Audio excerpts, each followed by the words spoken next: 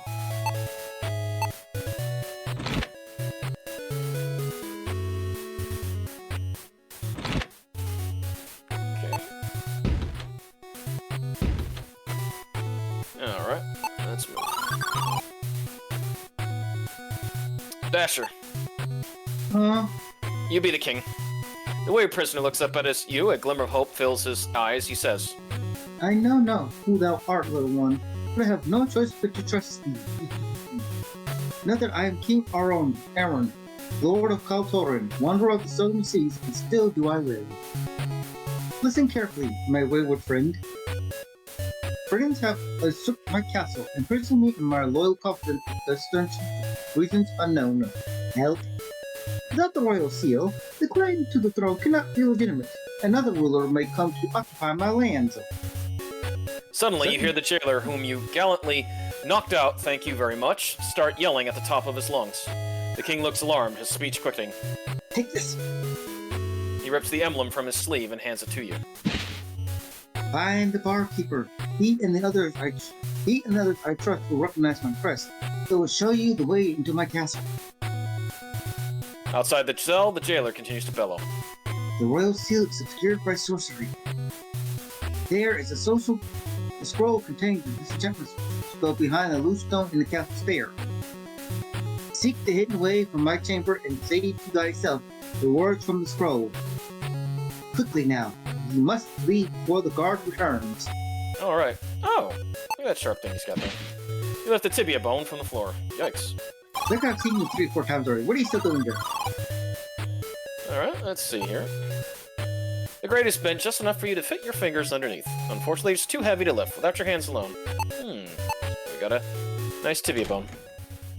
You wedge the bone under the bent grate and push down with all your might. Something gives way and the grate flies open, just as the bone spot. Fearlessly, you jump into the drain, thinking that it can't be any worse than an enraged minotaur. You fall an interminable distance before hitting cold water. Gasping for air, you bob to the surface of a subterranean river. A month later, you wash ashore, shivering and coughing. You pick yourself up and continue your damp but daring escape.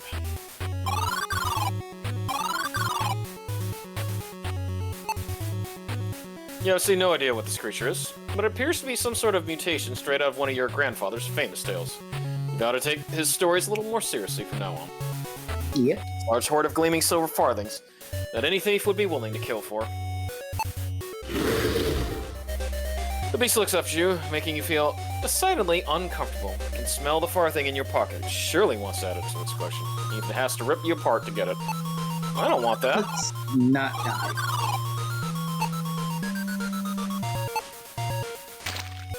You pull your lucky fenling farthing from your pocket. Creature stares at the coin as you hurl it into the water.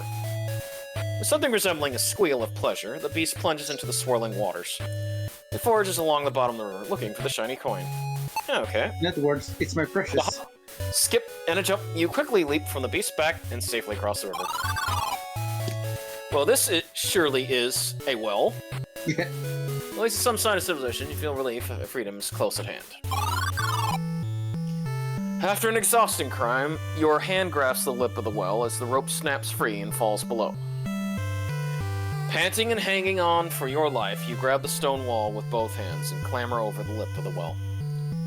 You land in the mud with a dull thud, knocking the wind out of yourself. Luckily, no one saw your embarrassing fall. Easy as pie, you gasp while catching your breath, and thinking there's not a dungeon in the world that can hold you. Looking ahead, you see the city streets expand before you. A sigh of relief escapes as the sun warms your face. Suddenly, the charge of the king echoes throughout your mind. I am the seal. Expose the traitors. He saved the kingdom. Save our kingdom. And give them $5.99. Remembering the king's plight, you steel your nerves and step forth into the capital city of Gwynethel. Your determination to help is strong, an unusual feeling for a fenling, but you sense you'll end up regretting this decision. Oh, I regret it already. Hey! You bend down and snatch up the silver coin. Escaping dungeon and finding a shiny coin? This is your lucky day. Oh, another one. Sure. And any astute Shadowgate fans remember this is the fountain that was in the original Shadowgate. Indeed. But not acidic. Oh. What's it in? You read the proclamation. By order of Prince Elric, beloved brother of the late king, all must evacuate tomorrow. Able-bodied citizens shall be recruited for the immediate defense of their homeland. Entering the inn, you see a stout man staring intensely at a cloaked figure. You walk close enough to hear their words. The cloaked figure whispers, Vas. Lead at you. Waste the wares and whichever, no more delays. Either he dies or you do. His piece said, the man in the cloak storms past you. Ignoring your presence, your eyes return to the stout man at the table. His face bright red and hands fidgeting. He stands and dashes for the exit, nearly knocking you over the process. Jerk! You shout, hoping he hears you, but he's already out the door. Seeing you anger, the bartender speaks up. Don't mind Oven. Crooked is an old root, that one. Mummed his way to trade minister and mucked everything up since. No, I can't but help but wonder, what brings the Fenling to my inn, he says. Before you respond, you briefly ponder the ominous threats you overheard. I should give you a coin, my good man. Barkeeper leans close, taking your coin lesson. What is it you want to know? Well, how about the King's Emblem? You share the details of your perilous dungeon escape with less embellishment than your usual recanting of events. Barkeeper pauses for a moment before speaking. Not be the emblem of the king, but looks may deceive. What the hell has changed, Fenling? Friends be rare, execution's common. Prove to me the emblem be true. Now take your drink and be gone, he says quickly before yelling. Drink up, drink for the Fenling. Oh, okay. The barmaid smiles as you reach for the drink. As you begin to sip the sweet ale, something bumps your lips. The note reads, Prove it be real. Curious be the cat. He knows truth. Alright.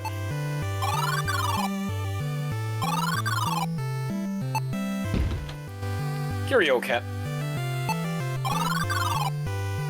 Alright, Vas, you ready? Do I really have to do this? You did a good job. I'm not. You did a good job. I'm not really willing to. Okay, Dasher. I hope you enjoy the humble shop, little sir. Well, take this to my worst, but do not carry before you buy. Alright. What do you want? As I scan the note. I can bow with your emblem, but my services are not free. That the phone at the weapon shop felt off my wares and yet refused to return them. Keep my golden dagger from him now. Now, where are the available? Emblem, up and down. He says with a thin smile. Alright. Quest time.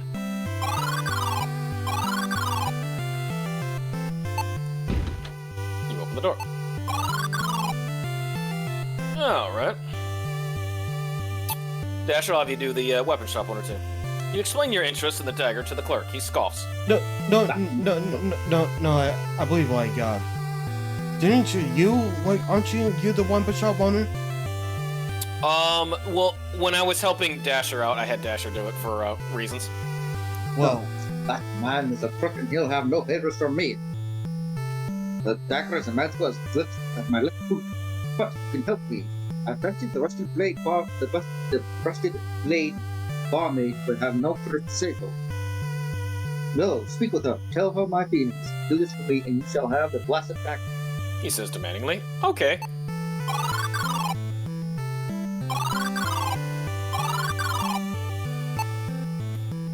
You relay the weapon shop owner's interest in the beautiful lady. Her cheeks blush, a bright pink hue. She says, and now remember Dasher did voice the barmaid. Seriously? That's what I wanted to do it. Yeah, remember because you voiced both of them. You know, they loved each other.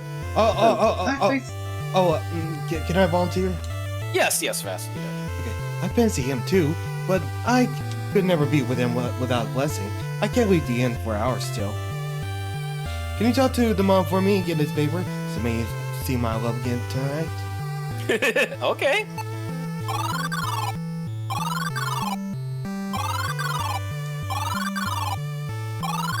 Ah, the monk.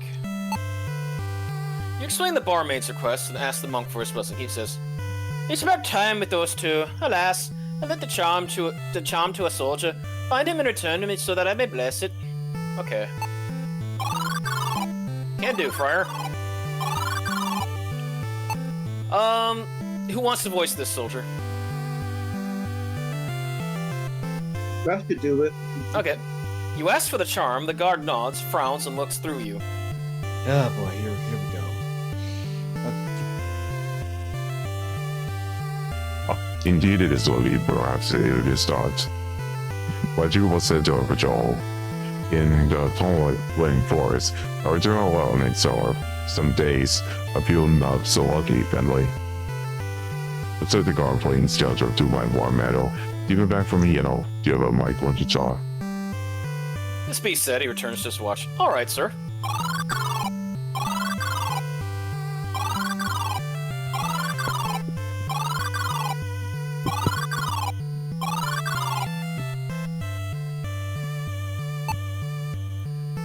I only play for money, Finley. If you don't have a coin, be off. All right then, sir. Ah, there's some coin then. Join me. No, Finley. Best me in a fair match, and I'll have a prize for you. The game is high and low. It's so simple even a Finley can learn it. All you do is pick high or pick low. To win, you must guess correctly in the next card in the deck is higher or lower than the card you see now. If you pick low and your card is lower than the one on the table, then you win. If your card is higher, then you lose. Win 5 hands in a row, and I'll give you a genuine shiny war medal I got from the last fool who tried to best me. Let's quit yammering and play. Well, obviously, we need to go high. Yep. You got lucky. One more time. I'll go high with that one, though. I go high. Beginner's luck, play again. I'm gonna say low. Almost had you. I'm gonna say High. Beginner's luck, play again. Okay. I knew you couldn't win. Oh wow, he kept dealing queens. What a cheat. Yep. Alright. You know what to do. Yeah. Alright. Yeah. Go lucky. One more time. Low. Don't be so lucky next time. I almost had you. Low. Be so lucky next time. Well, dang, you're just too lucky. Take this medal. Get out of here. Actually, no, you're not lucky. It's just how the cards are. I know. I think the 1 through 5, your chances is going. The 1 through 3 chances are definitely going high. Yeah, honestly, this ain't like when I'm playing dominoes with my Puerto Rican patient. That's a lot more luck and skill there. Alright. You hand over the war medal to the guard. He inspects it and hands you the charm. I hope you fare better with it than I, he says with a somber tone as he resumes his duty. Thank you.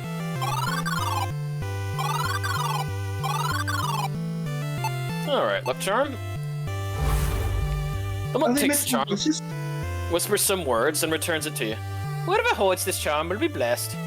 May you be at peace, Venling. Okay.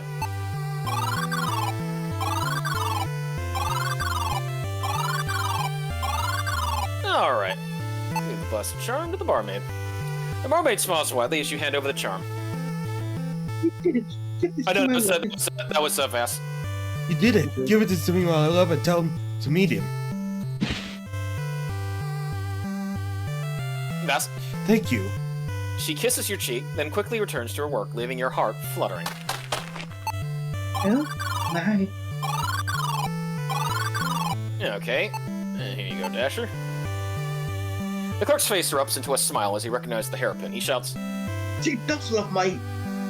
he reaches over the counter and lifts you into an uncomfortably tight hug. Oh, Wenty, Bless you. he says, delivering a kiss on your nose. He lowers you down and hands over the dagger. Take this, you earned it. And my thanks. You grab the dagger, smiling thinly, wiping your face. You reflect that these two are perfect for each other, with their love for excessive displays of affection. Yep. Oh, Wenty. Yeah, it is, Minty. Alright, Asher.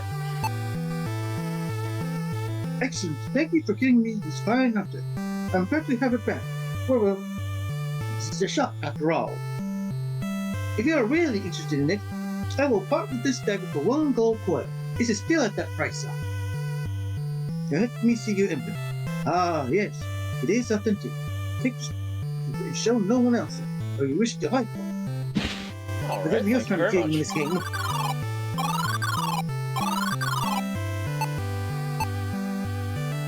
The barkeeper reads a note. Ye be telling the truth. Our king lives. Go to the smithy and repeat to him. Prevail. Good refending. Take this key and go. Alright.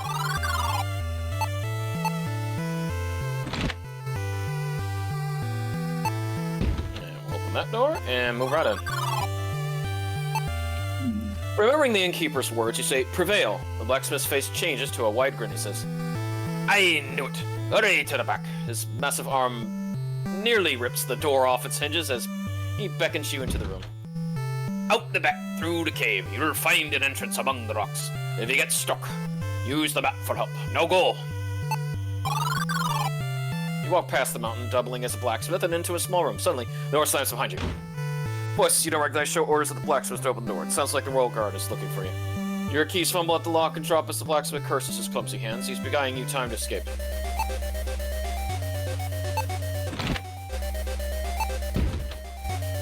Let's get out of here. Woo! The heavy wooden trap door was slammed shut when you left. You cannot lift it open. What's this? You picked up and examined the discarded parchment. You realize that it's a piece of a map of the kingdom and surrounding lands. It's not complete, but it may prove useful, so you decide to hold on to it. See? And now we have the map function. Oh, I love how they did the map. It's Oh yeah. great touch. As you exit the cave. Oh yeah, go ahead, sorry. I kind of did fast travel. Yeah. As well. As you exit the cave, you see a makeshift camp flying the banner of Lord Jer, built along the outskirts of the city walls. From the size of the camp, you guessed Jer must have over 50,000 troops ready to lay siege to Gwenethel. You must hurry. Yes, Jer got the 3 armies. Hmm. Yep. All right. So this contraption is we have to match what we saw on the map picture, Lovely map. and it's random every single playthrough. Yep. Centerstone cranking this machine uses it. Before grinding, the way is now open. So now we can get to the castle.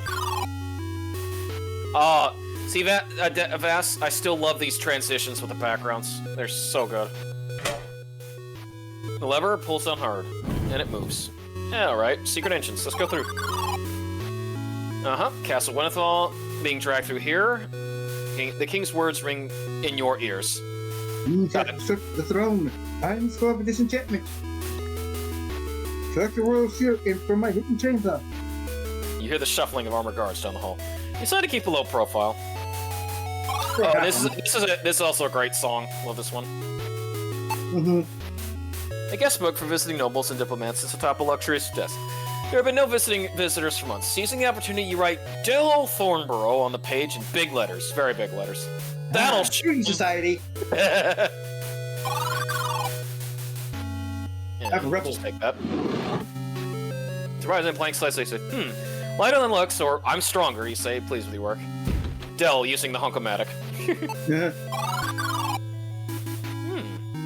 Oh yeah, the king mentioned about something secret behind a column. Oh, bloody hell, I can't open it now. Nope. As you step into the large hallway, you see a gaunt figure approaching. A raspy voice calls out to you. Vas. Balthazar. Actually, Rugal, you beat Balthazar. Okay. Yeah. I didn't know they allowed your kind in my castle. If you must sully my halls, then know your place and show difference. Bow your head to the royal chancellor and address me as Sir Balthazar, halfling, or I'll have you reprimanded at once. Sorry, I was trying to remember his voice from Beyond Shadowgate. You did good. Oh yeah. You slowly bow your head and, though gritted teeth, utter, "Yes, Sir Balthazar," as the man walks past you down the hall. You lift your head and wonder if there's something in the water supply that turns the people here into raging jerks. The asshole. Must be easy. Alright. outlined is a plan to defend the city against an all-out attack on its walls. There's a hastily scribbled note on the bottom page. Oh, sorry. Oh yeah. Oven, Jair's advisors did not believe the story of the king's kidnapping. That is why he has come with his army. When he discovers the king, he will surely seek vengeance. You must act quickly to dispose of the prince and pin it on him. Use the mandragora from Veldar, then execute the king. I have fled. If you fail, I suggest you do the same, Jellic. Alright. Oh, that's ominous. You notice that the book was one page full of corner at the beginning of the open. Today's a passage about Prince Torlin Gwynthal, the founder of Gwynthal. Prince Torlin Gwynthal looked across the battlefield. The barbarians had been defeated, but at a high price. With a glimmer of a tear, the prince turned his head towards the setting sun and raised his right arm to salute the fallen. He stood there silently, paying homage. Those whose sacrifice opened the path to victory. Nope. Alright. This also was from the original Shadowgate, too, this little map. Oh, It's a map really? of the lands around Gwenethel. Markers of the map show that the city is surrounded by hostile forces. Notice that it's sufficiently loosely attached to the wall. Okay, then. You can easily take the map off the wall and set it aside. I'll take that. Take the key. Yeah, we'll look right here. Iron panel obscures the foot of the bed. You see a small hole, and you know you see one. Alright, then. Turn the key lock. The panel opens to reveal a hidden compartment. I'll take that. Nice. You reach in the compartment and take the secret book. You are excessively curious about its contents. You begin reading the sloppy handwriting. Veldar says King Aron's embargo on Khal Zethan will be my death. This foolish embargo allows the Westland trading house of Quisset to capture Veldar's customers and diminish their strength. If I don't stop the king, the House Veldar will expose the exclusive trade contracts I gave in exchange for my properties. You skip ahead a few pages. I have been haunted by a dream in which a shadowy figure tells me to solve all my problems and silence the king. The figure revealed the warden's secrets, which I discovered were true, and blackmailing him was easy. I hired bandits and convinced the warden to install a special jailer we attack when the king travels south. But I can't shake this feeling of being manipulated, that my thoughts are not my own. The final entry reads, I awaken in a cold sweat every night, fearing capture. Elrith is less stupid than I thought. Maybe he suspects something. This proves Oven and Veldar are traitors. Surely there's someone in this castle you can show this evidence to. But not just anyone. You don't know who you can trust. You tuck the evidence away for safekeeping until the time is right. Alright. Very important piece of evidence right there, Bess. Yep.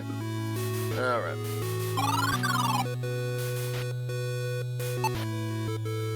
This is the library of a Westland servant. You can tell because it has the crest of the High Lord Jair upon its front. You find that strange that it's in the castle. Looking it over closely, you notice the pocket is class. Take that off. Alright, let's open the uniform. Your class uniform pocket, reach in and take out a gold coin. It's your lucky day. You start thinking of what you'll buy with your gold coin. You remember, you're a shop owner was looking to trade. You realize that you have no use for the uniform, so you discard it. You throw the uniform into the fire. I was going to use it. The cookbook is now in hand. Oh. Wonder if the king has a favorite recipe. You open the cookbook and find a key inside. With no more use for the book, you discard it. Throw it in the fire. Yep. Do it anyway. Yeah, alright. Oh, the cook's key. Let's go in the cafeteria. Not really, but yeah. The kitchen. Look at that yummy stuff. It's a slice of garlic rum cheese. It tastes as good as it smells. Offensive. This bread has a freshly baked look and smell to it. Yum yum. This serving tray is made of pure elven silver. This metal is known for its legendary ability to reflect any incident light. So that's why you know it's good, Dasher, from your time reading Lord of the Rings, how good elven silver is. Elvish. Yeah. Yeah. As you lift the silver tray, the light reflects off the metal in a dazzling display of colors. Is that Alright. a useful? You retrieve the damaged spoon. You note it feels unusually durable for a kitchen implement. You reach up and grab the invoice. Back to the Rusted Blade Inn. Might grab a drink while I'm there, you think? Let's see what this is. So you're going to be fiddling this entire time? Yep. Okay. What was that again, sorry? Okay. didn't say anything. It's an invoice from the tavern. Bottle the King's Wine 11. The number of zeros on the bill is astounding. Looks like the bill hasn't paid it full and the wine is ready to be picked up. Alright then. Must be expensive wine. Good God. King's wine. We'll lever back, and we've opened the main way up.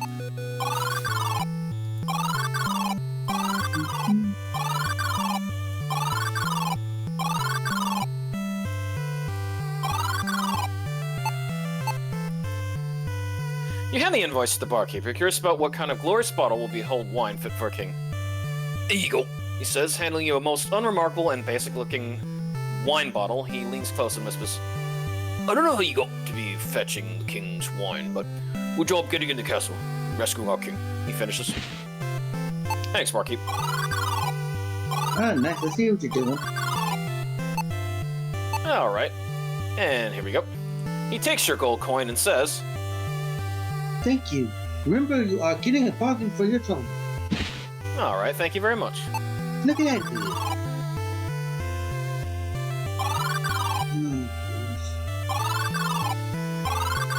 How have Alright. you guys' days been so far? Oh, very good. I had to do work with my patient I haven't worked with in a couple of weeks, and got a good sleep in. I cooked a 3-pound rack of Lloyd's ribs tonight in the oven, so that came out good. And had some nice home-style red potato salad and some King's Hawaiian rolls, and I just ate some the rest of my Cadbury Caramello bar. You're so cool. Awesome. Oh no, the ribs were good. I mean, it was delicious. You can have ribs; they're not fried. No, it's the fat content I gotta watch out for. Oh yeah. Like, so you gotta have beef ribs. You can't have pork ribs. No. Oh, okay. They only cook pork ribs up in Dixie. And sometimes they're selling them off the grill. And I want one. Actually, I had it once before, but it had tons of fat.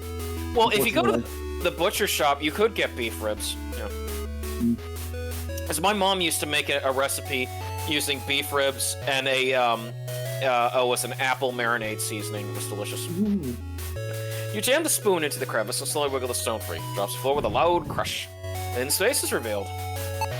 You take the scroll. You gently open the scroll and begin reading. The royal seal is proof of sovereignty, and only a king may bestow it on another. With the shimmering king as witness, one king shall say the spell of a disenchantment to the other. Tar Gwynthal. You realize it's a magical word of power. You have, in fact, been given some sort of magic. You have learned the spell, Tar Gwynthal. That's good. Halfling with magic. You certainly can't go wrong. This brown burlap sack has the word flower written on it. Oh, okay. Flour spills like an avalanche onto the floor, and you slice through the sack. Oh, I could use that. You snatch up the empty sack.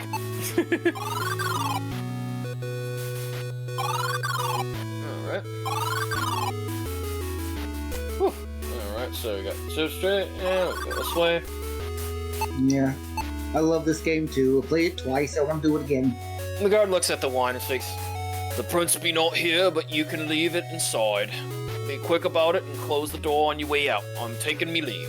Stand inside allows you to pass.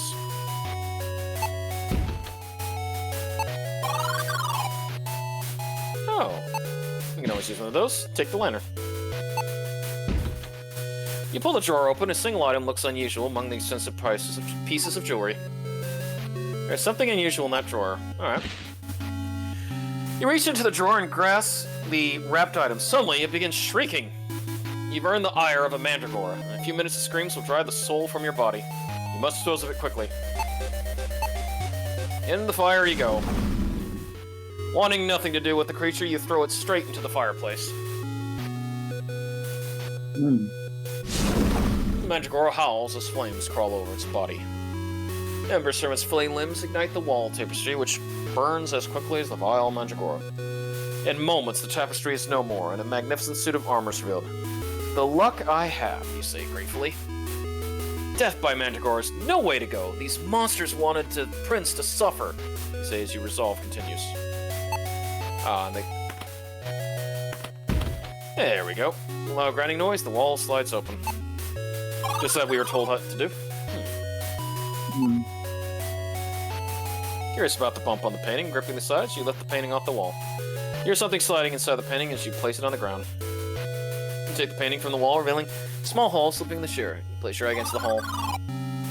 Belazar stands quietly in the middle of the room. He slowly raises his arms and begins to chant. Before your very eyes, Belazar transforms into a hideous, lizard-like creature. You feel cool air pouring in from the room behind. The mirror ripples as a shape begins to form. Lizard Man stops chanting and speaks. Master, there have been setbacks, but all is as planned. The druid has left your tomb unguarded. Yes, Master, he is here in this castless tower.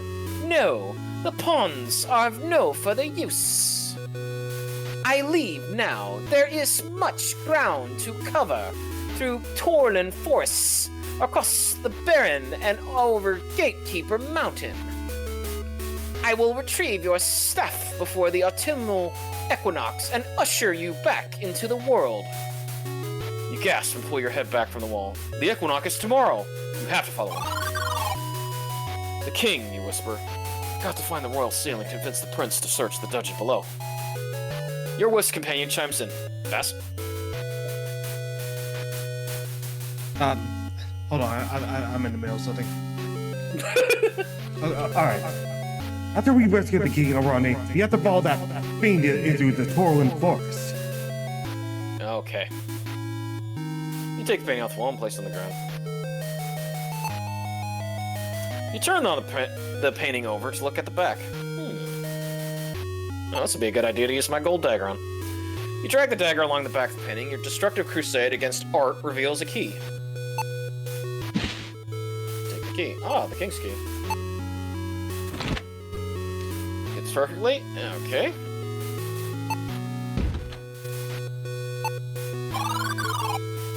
You enter the room, an updraft wind playfully tussles you here. There must be stairs in front of you. You can see nothing except for a glint of metal above your head. I need light, you think to yourself. You can take care of that. And you tiptoes, you hang the lantern. No, the stairs are lit. Comfortable proceeding. You gaze into the elaborately detailed mirror. Unusual shimmer distorts the reflection of your face. Ah, but remember what the king told us. Speak it at the emblem. You chant the magic words. Tar Gwynthal. Face the mirror begins to shimmer and melt away, revealing a hidden compartment below. You take the royal seal. The royal seal, Gwynthal. Just like Aran said, this will prove that the king is alive. This thing isn't so great, you mumble as you look it over, trying to see what the fuss was all about. Oh, a secret button. You press the button, hear a satisfying click on the door to your left.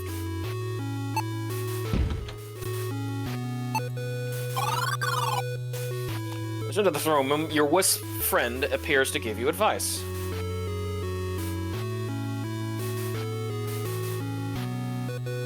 When you're ready, Vas. You stand before reality, Dale. Act quickly, and mind your notch-dog, for you must prove that the king lives. Did you dally or mishap? Be certain death. You could evade traps and monsters, but can you lead men? Do not prejudice lets you ample evidence of the traitor who incarnated his king within the dungeon below.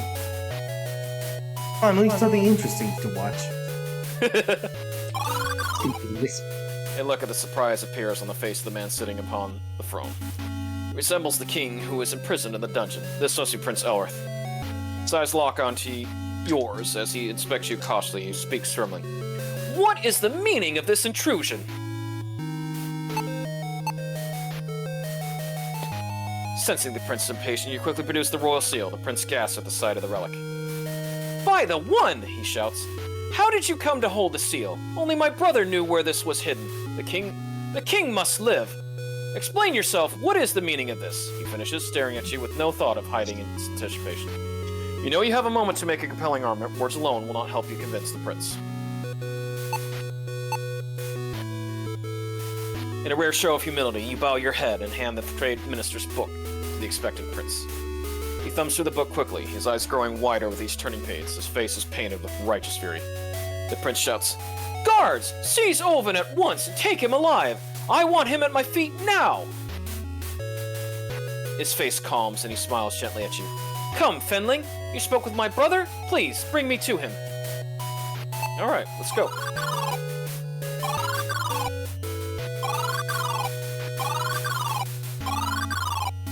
And here we go.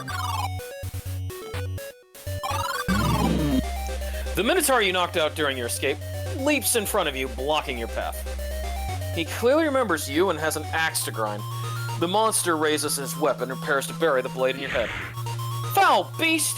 Shouts the prince as members of the royal guard fire arrows into the Minotaur's chest. Ooh, look at us, Dasher. That beast was surely part of the conspiracy to imprison the king. I trust you are all right, Master Fenling. Now, to the king. Huh?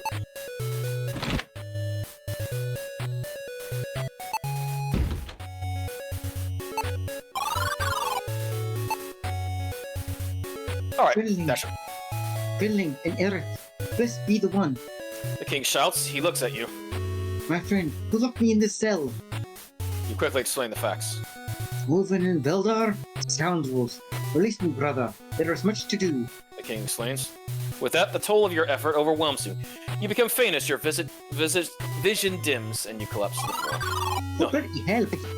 You blink your eyes and try to focus on your surroundings, covering your wits enough to recognize the throne room. The Rescue King sits upon his throne with his brother at his right hand. The king smiles at you. My friend, you have succeeded beyond my wildest hopes. Take this award for thy courage and ingenuity. This is the key to the royal treasury. There's an item set aside for you, just for you. Small touch of riches. Do not take this gift lightly. We are trusting you to only take your reward. I shall also bestow upon thee the title of King's Wife. Del Pippin. You mumble, thank you. Unsure whether this title will require any work from you, the king sees your discomfort and laughs at the hobbit. Fear not. It's but an honorary title. Now I must speak with Lord Jair to quell all the talk of war. Jair's army has been drawn from the force and not return. Hello, peasant. King Aeron motions a servant to show you out while Prince Oris says he will personally conduct the search for the conspirators. How dare you, Dasher? What? I was a king! I am a duke, a baron. I am someone of high places, not with the filthy peasantry. With the key in the lock? Alright, let's see what's in the armory.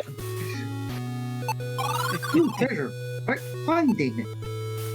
Let me see, we have a sword, jewels, and a chalice. Standard fare for a treasure, you say to the empty room. It dawns on you that the room is much larger than the pile of gold. Gwenthel must have been fallen on hard times.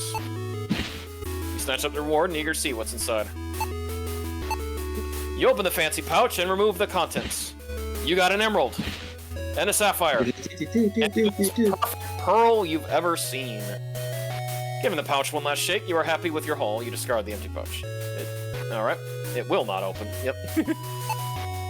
Right.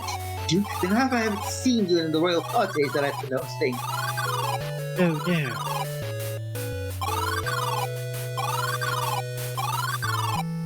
There we go. I love the theme for the village. Yep. As you enter the temple, you see a man standing alone, offering a prayer in silence. He meets your gaze, and his presence immediately strikes you. This man is the legendary Lord Jair, the hero of the first Shadowgate game. Yep. Years of untold adventure line his face, yet he exudes vigor. He speaks slowly, his deep voice commanding respect. Dasher, your best Aragorn. From the cartoon or from the movie? Or from the book? Either one. However you want to do Aragorn. You must be our hero. Our actions prevented the battle. And for that, I'm grateful. Thank you. He says with a bow. You blush, mumbling a quiet, "'Twas nothing," for despite all your arrogance, you recognize a true legend bowed to you. Alright, let me speak to you one more time. Lord Jair speaks to you. There is unrest across the lands. I've heard people speak of me in places I have not been. Though he wears my armor and bears my resemblance, it is not I. If you find him, please let me know. I shall, my small friend. So somebody is impersonating Aragorn. Oh no. I don't know why would you do that. There's the Aragorn's history. Impersonating a guy would not be a good thing to do. You gently open the book to the center, noticing the luxurious paper and fine penmanship. You begin reading a record from the Book of Miracles attributed to the woman. A foul enchantment cast fog upon her land and twisted roads, shouting it from view, halting trade and starving her people. The queen offered a rod and gold to the statue, placed her glasses upon the altar, and spoke a prayer for piercing vision. The one answered. Magic flowed into her lenses. With them, she saw through the fog and then caravans back to her people. What? Okay. Ilúvatar? He answered? Interesting. Well, I can tell you about him. Oh, yeah. Boy. Okay, Dasher. This fine sir would like to have a sapphire. Thanks. Don't point it at your eye. Or yourself for that matter. The clerk says in a stern voice. He gave me a crossbow. Woohoo! This is an X-bow, but you know. Yeah. I kept reading it as X-bow. X-bow was an yeah. X before. Yeah, this It's a cross. crossbow. Yeah. Well, at least it's not the cheapo. Funny joke. Vass coming in with those silly jokes.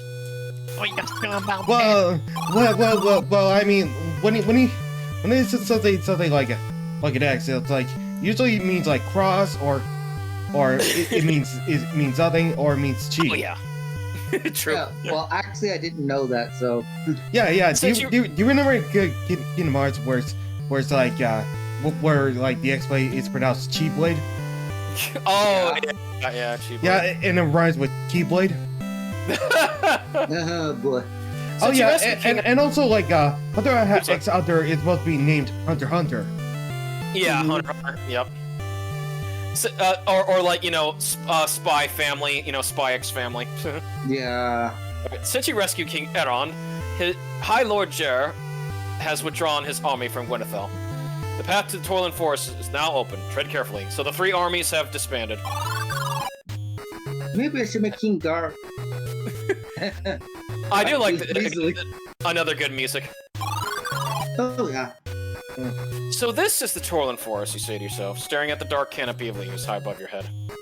You've heard horrible tales about this forest, and looking at the foreboding trees, you worry tales might be true. I shouldn't be doing this, you say, as you consider the perils of following Balthazar. This is insane! I need King Erond. The wisp responds, Bess. There's no time, Del. And Balthazar will easily detect and eradicate the soldiers, but not you. Return to the fans and await your demise, or you can continue, and I will watch all the same. Lewis finishes. You sigh as anxiety grips your heart. Fine, Wisp. Do I have a chance, you ask? We'll see. I knew I should have gone back to the Shire. Yep. Oh no. As you approach the house, a soldier blocks your path. By the look of his armor, he is a Gwynethel guard captain. Stop! These woods be no place for one such as ye. Go back, he says with authority, until you begin protesting. And protesting. And protesting. Finally, his patience Come breaks on. and he shouts, Enough! Quit your talking.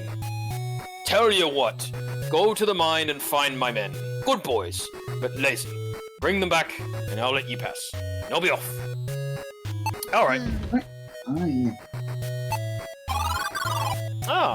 Let's see. A thick fern-lined coat is folded neatly on the shelf. Surprisingly, it looks like it would fit a human child. Or a hobbit. Yep. You run your fingers over the thick fur, appreciating the fine quality of this heavy coat and deciding it would suit you well. After all, no one is likely to miss a coat like this around here, and you never know when you'll end up next. Yeah, that's true. Take the lantern, because, always good to have a lantern. Yes, it is. You read the ornate letters chiseled onto this dwarven gravestone. Magnum Silverforge, died 2303, CS. His death showed us some wisps conspire against us, leading us astray, lest we try to escape the Val Forest. Yeah, so these are all dwarves that died being led astray Yeah. by wisps. And the next script will be Here Lies Braca. Didn't finish his quest. This dreary cave seems to close in on you. Claustrophobia grips you as you think of all the rock above your head. Yikes. Oh, You stand on your tips of your toes and reach to pull down the birdcage. It doesn't seem immediately useful, but what the heck? It wasn't nailed down, right? That's a joke about old point-and-click adventure logic. Yeah. If it ain't nailed down, take it. You stumble deeper into the mine using the cold rock wall as your guide, but you can go no farther. It is too dark. Oh no, we couldn't see anything. Reaching high overhead and standing your toes, you place the lantern on the hook, eliminating the dark corridor. Be right back. Alright. Hmm. The mine shaft terminates in a dead end. Literally, a body slumped against the wall, covered in wounds. The body of this young soldier wears the traditional armor of Gwenthel. He is covered in bites and scratches. There's a small brass key. It looks like a small metal tag on a short leather strap. It's a leather sheath. From the size, it looks like it was for a short sword. You can see nothing but pitch blackness. You do, however, feel the intense dread of being watched. You take the key. You quickly snatch the leather strap off the ground, pocket it into a tag.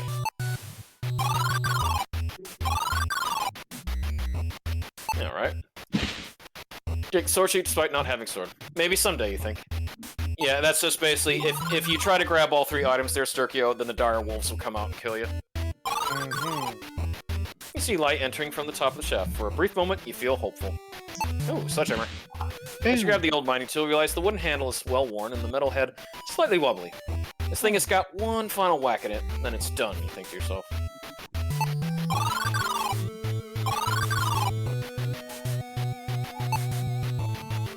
The colors of Gwenthel hang from the top of this long pole. The soldier didn't survive long enough to place the standard.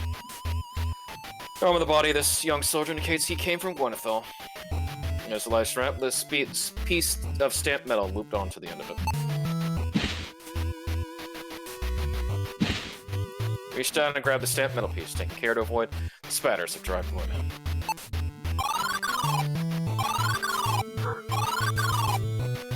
Alright.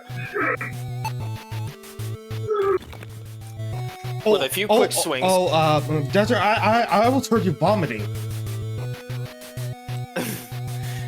Uh-oh. Desert, are you okay? Dasher! You sound like you threw up. Dasher!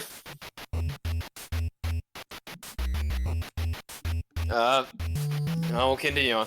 With a few quick swings, you not only mash some rocks free of the stone, but you smash the sledgehammer as well. Desert. As you reach down and collect the unusually heavy rocks, you are filled with self-doubt. My back is going to kill me carrying these around, you think to yourself. I swear these things better save my life someday. That's really okay?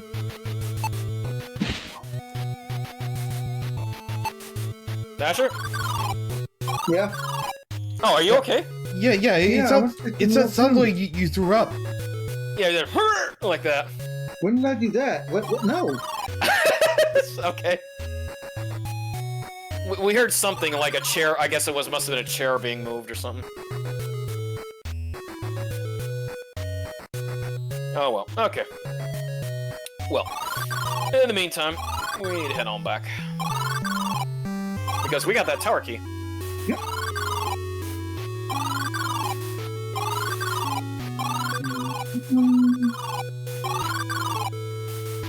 Alright, so this was locked to us before, but now we can use the tower key on it. Alright, open it up. Oh. Fresh roses fill a finely carved marble vase. The surface is lined with cracks. You think a gentle bump would shatter it? Yeah, sure, why not? Yeah. You reach forward and gently flick the marble vase. It promptly cracks in half and falls to the floor. Phew, you whistle. That is a fine example of shoddy craftsmanship, feeling no remorse for destroying the vase. Release the twine and remove the parchment from the flowers. You read it carefully. Creeping vines from water below. Countless times the stalks will grow. Words, not blades, will root them out. Muster your voice and rally a shout. You have learned the spell, Herbacedia! With no more use of the scroll, you discard it.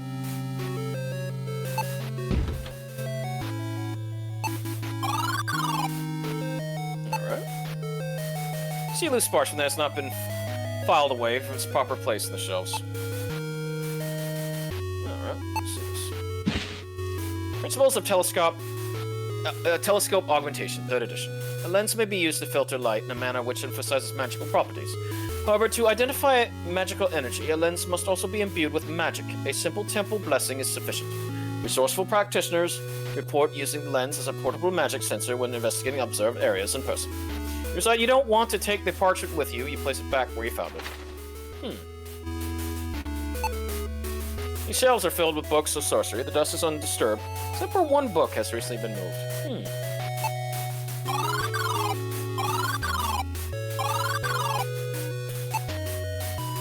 You pull the handle of the heavy oak door, but it does not budge. Must be locked. Oh well.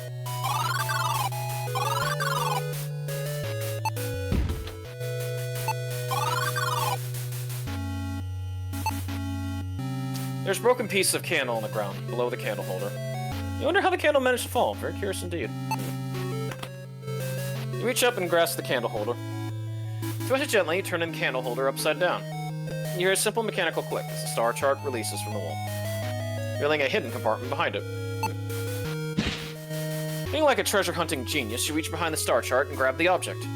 It's a spare telescope lens. This one lacks the faint magical properties of the one in the telescope, though. You pocket the spare lens. You'll have to figure out how the magic part later.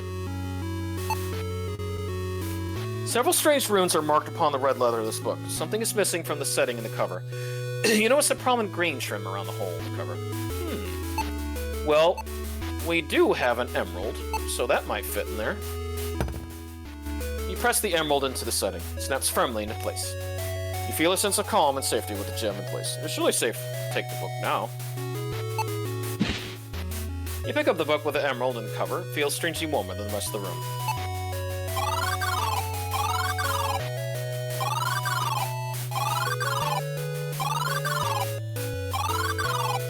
Ah, that's where it belongs. You hear a faint click as you place the book on the empty slot on the bookcase. The sound of wood scraping the stone erupts in the room as the bookcase slides away from the wall, revealing a hiding space. Ooh. This clay figuring of a griffin is exquisitely detailed. I'll take that. Gently remove the statue of the griffin. This vessel is made of polished gold, beset with gemstones. Trouble with excitement as you consider its worth. You take the heavy gold vessel. Oh. You eagerly grab the bag of tempies, thinking you deserve some reward for the arduous journey you are on. These sweet blue crystals are your favorite treat. You would only share them in an extreme emergency. Maybe. Nobody touches my tempies!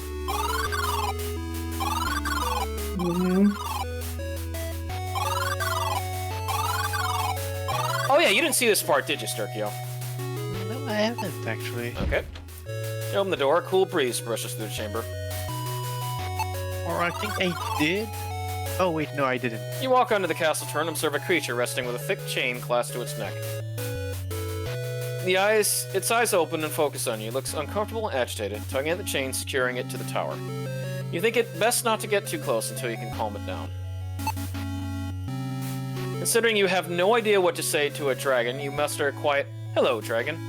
The creature emits a high screech, then to your mates it speaks to you. Bass. Yeah, Debbie's going up, Debbie's. No, let's go up, Debbie's. For going with Debbie's, Jack's Goldman. You did. You get go with Debbie's?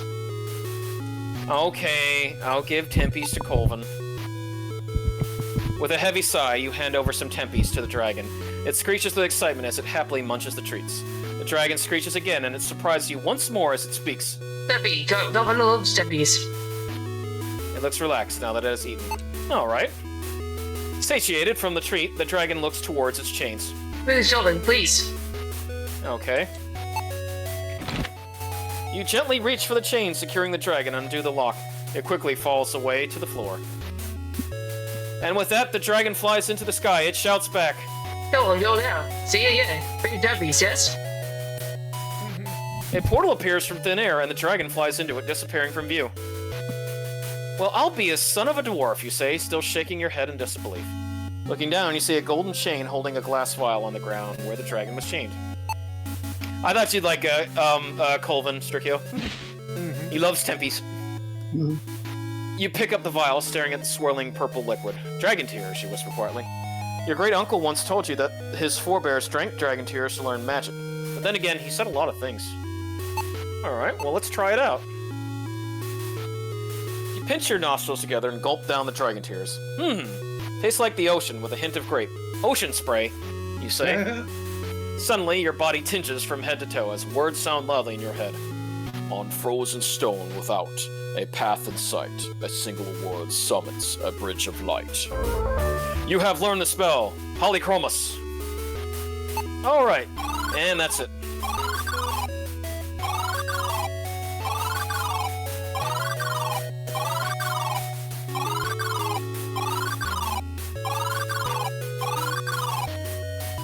But we need to properly power up our lens from the story we read in the shrine. Now we see that there is a rod already. It does need gold, which we do have gold. Standing on your toes and reaching higher overhead, you place the gold vessel on the statue's open hand. You feel a certain strangeness in the air. You sense powerful energy radiating from the altar at the statue's feet.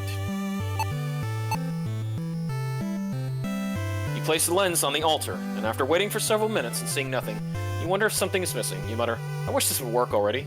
And now we will speak. You kneel before the statue, lowering your head and reciting a prayer for the one to aid you on your quest. The statue glows intensely, forcing you to shield your eyes. A loud crack breaks the silence, and you hear stone crumbling. You uncover your eyes, see a miracle has occurred. The statue has been destroyed. You pick up the lens and notice it has a faint glow and is now imbued with some magical properties. You are very curious about its possible uses.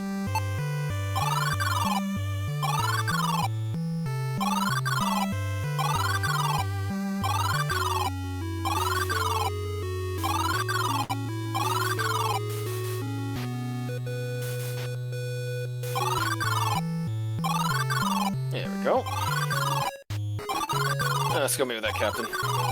Right now, right now.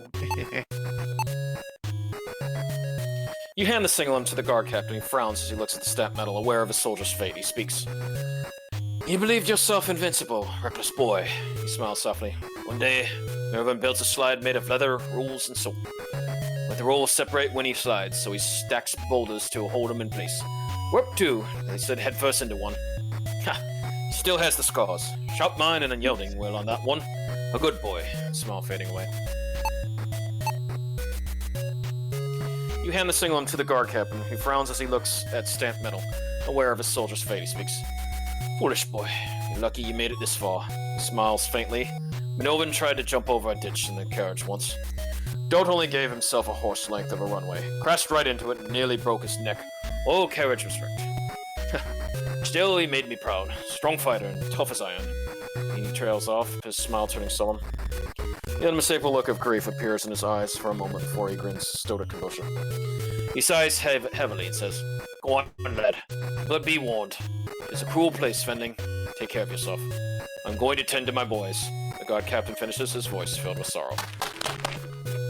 Oh, right. The intimidating exterior of the Torland Forest looks welcoming compared to the dark canopy. You heard tales of this area is cursed, a gaping maw that it consumes travelers without the magic to guide them through. Ancient trees are stifling close, preventing you from using the sky to navigate. If you're not careful, you may not emerge. But we can now use our magic lens. You look through the lens. A faintly glowing green wisp hovers silently in the air, pointing towards the path. I wonder if you should follow it.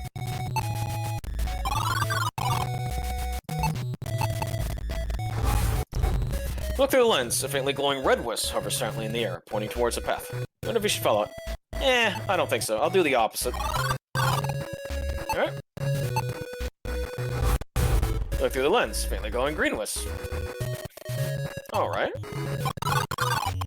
You step forth from the accursed maze of a forest into the quiet clearing in the woods. One bridge over a lazy river beckons you forward, away from the hazards of the forest, for good, you hope. Boy, look at that bridge. Looks like it's locked at the moment. Alright, what's down here? Crouching low, you can see this handle is attached to a lever that contains some mechanism underneath the bridge. It's well within reach and can be pulled easily. You reach out and grasp the handle, pulling it down. The sound of a firm click is heard from a mechanism in the bridge above. As you turn to walk away, the handle resets to its original position. Soon the mechanism in the bridge reset. It has been undone, whatever happened.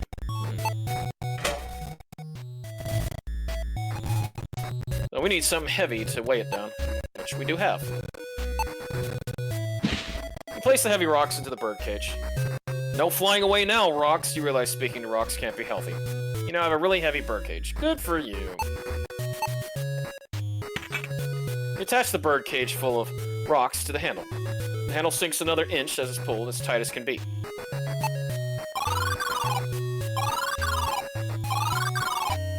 Alright. With a loud screech, a foul harpy swoops down from the trees and hovers in front of you. Huh. Oh dear. Because of the stench coming from this human vulture, you wonder why you didn't notice it sooner.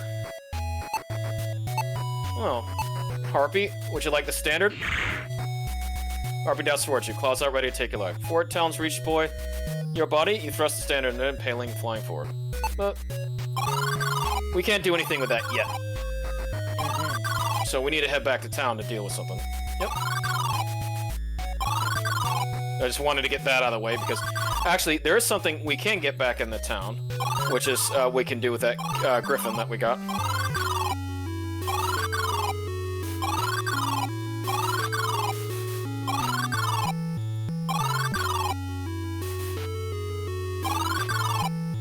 There we go.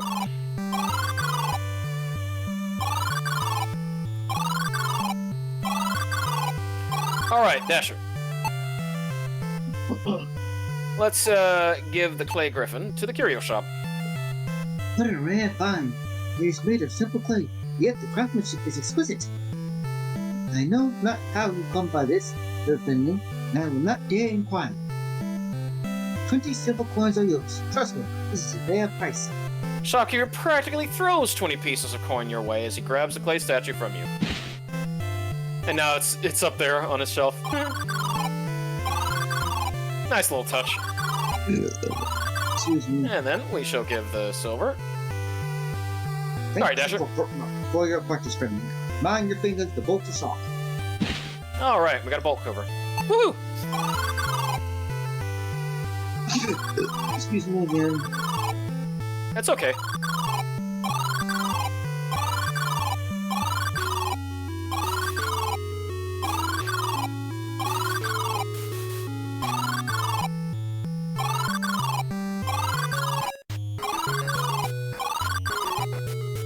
Way forward, yep.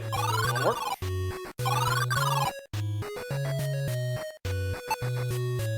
Use our bolt quiver on our crossbow. Alright, now we got a loaded crossbow.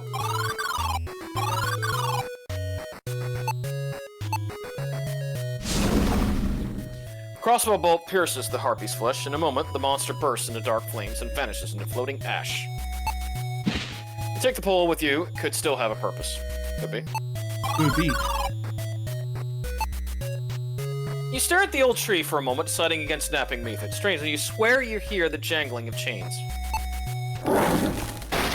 As you continue along the path, the sound of splintering wood explodes in your left ear. In your misfortune, you stumble upon a raging treant. Its hollow shriek tears through the still forest air. And Dasher, we do not know Tom Bombadillo. No, we Oh don't. god. Fundamental. It's a character that helped Gandalf and Frodo and the rest get by a very big Man treant. Willow Yeah, Old Man Willow. in the Lost Forest. Yep. It- Without that, they would never be able to leave. So that was a treant. Yep. Well, we only know that. I mean, it's wood, so it's probably not gonna like fire. Oh, look at that look, Dasher. You frantically try to recall the wooden beast's weakness and decide that fire is a good bet against your fibrous foe. You hurl the lantern at the rogue treant and watch as it bursts into flame quickly, engulfing the monster. Sighing with relief, you resolve never to walk in the woods alone again if you can help it. Hey doll, dairy doll, bitch. That's what Tom Bombadillo would say, hey doll, dairy doll. He would. Alright. Ooh, what's this? A pair of silver eyes cast their gaze upon you. They silently watch your every move. Uh-oh. A manticore bursts through the grove, leaping onto the path. It looks directly at you and becomes eerily silent. There he is still. An evil energy begins to bit from its eyes. It's surely preparing an attack. Well, manticore, have elven silver. As the manticore lets out a roar, you cower behind the silver platter as you hold it up aloft. What I get from this, Sturkio, is that it's just the old adage of Perseus and the Medusa. Mm-hmm. Yeah.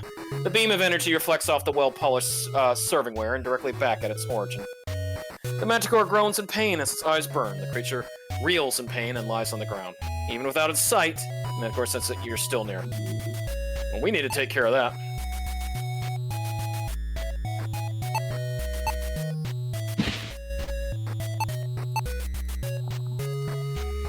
With the manticore reeling from its own attack, you level your crossbow sights toward it. Exhale and fire. It's a direct hit. The manticore stumbles over dark, blood slowly staining its fur. Oi, oi, oi. I'm gonna be right back. Alright. You fell the beast with a final crossbow. Dark flames engulf its body as its ashes scatter with the wind. I'm out of here.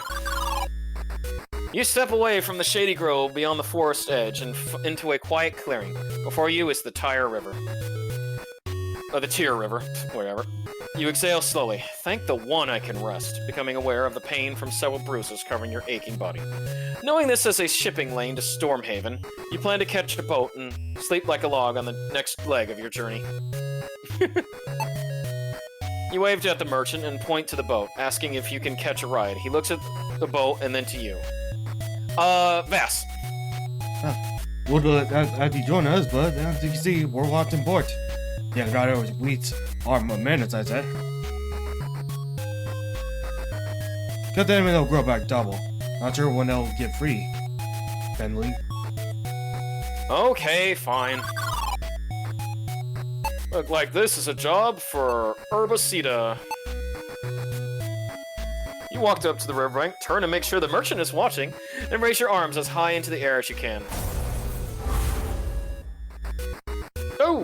Herbacida! You shout in the deepest voice you can produce, given your modest size.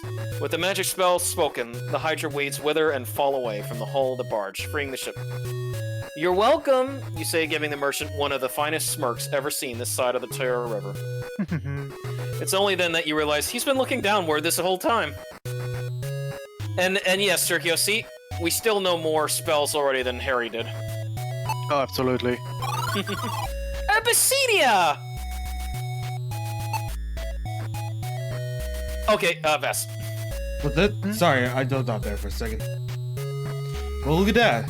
Those Nazi Bear will decide to just give up and reset the ship on their own. Well, apparently today is certainly your lucky day.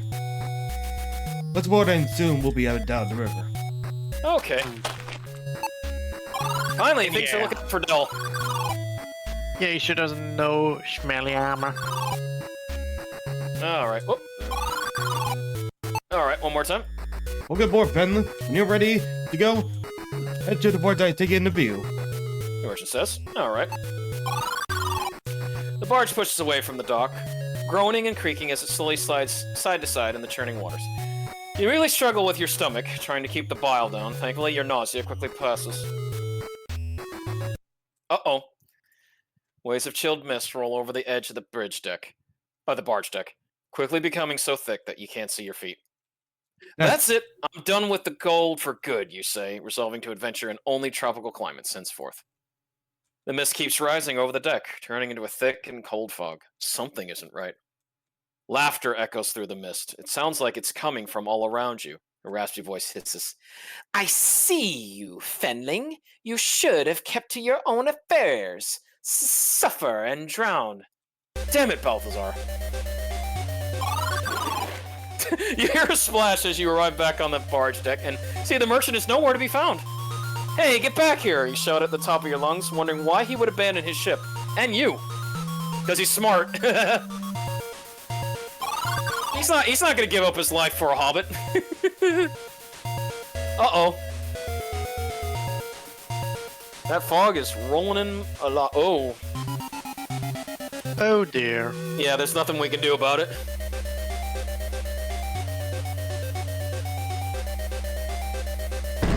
Oh. With the boat drifting blind and out of control, it stops with a sudden crash and sends you flying overboard. A splash of cold water onto your face shocks you awake. Your eyes focus, and you realize You're floating in a swamp. You have come to the land of the Green Isles. You turn your head to see that toothy grin of a most unusual creature. Its shrill voice calls back to you. Thanks! Thank you! For my new toys! Won't you miss them? Come find them! Yes, follow!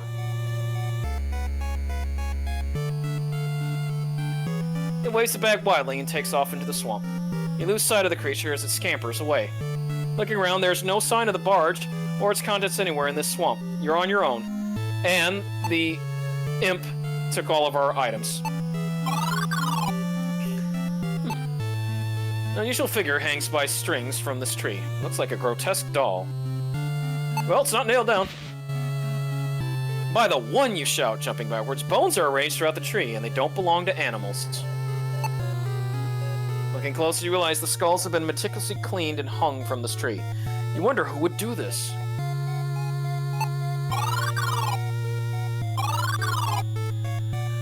Competing for your attention are the constant squishing of your wet socks and the obnoxious loss of your equipment.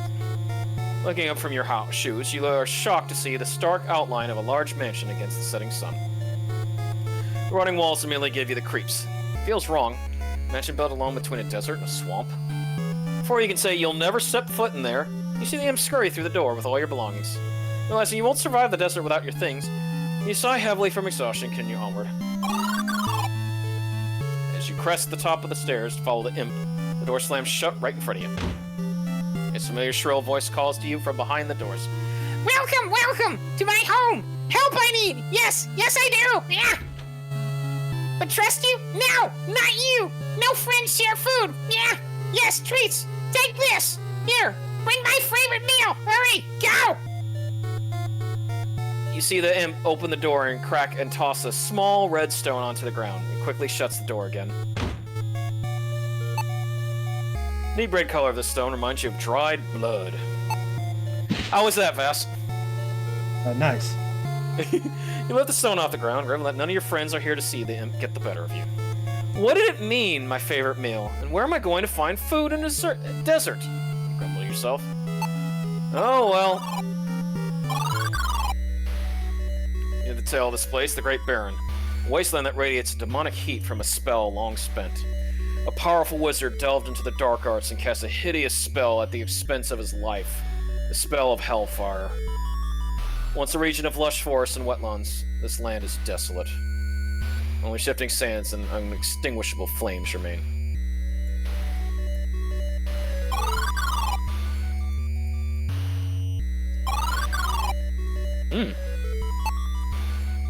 This dune is the resting place of an unfortunate soul. All that is left is their sun-bleached skeleton. The body is clutching a round handwheel to its bony chest. Got the handwheel from the clutches of this unfortunate soul. You're hopeful that you might finish what they started.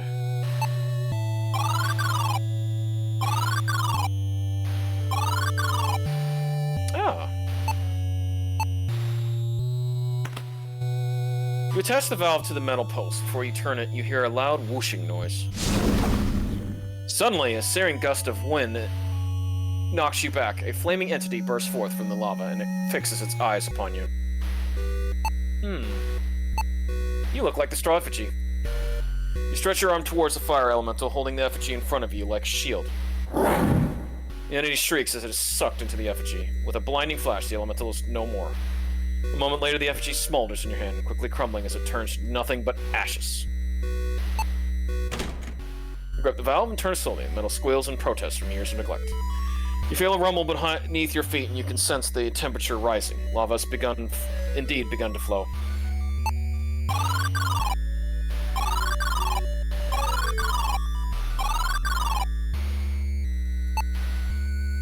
There's a small slot at the base of the structure.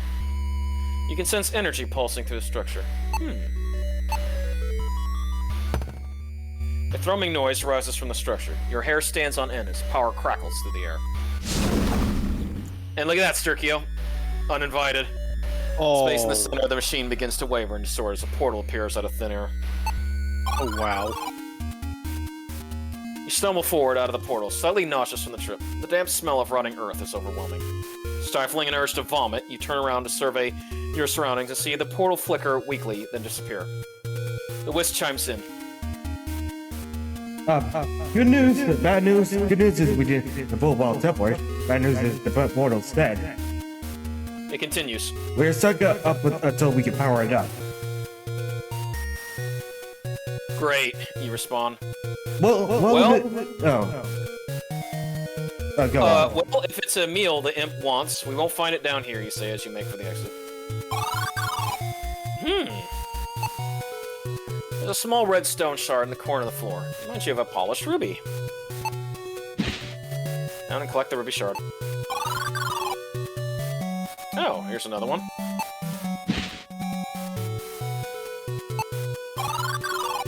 Oh, look at that, Sturkio, another one.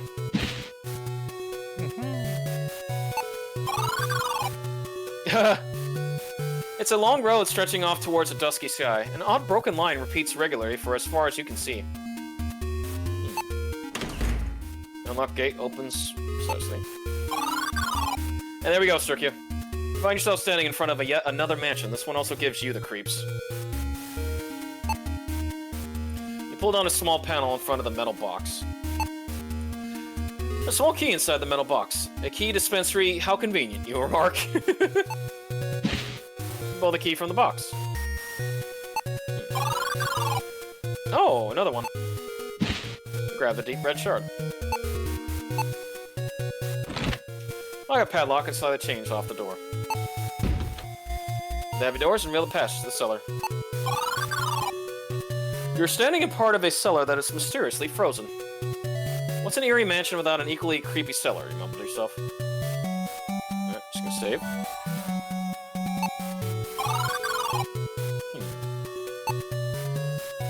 A blood-red cover. Do sorcerers never think to make their spellbooks less conspicuous, you say to the empty cellar? You lift the cover of the dusty tome and it opens a specific page. You stare at the unfamiliar symbols for some time until the wisp raises its voice.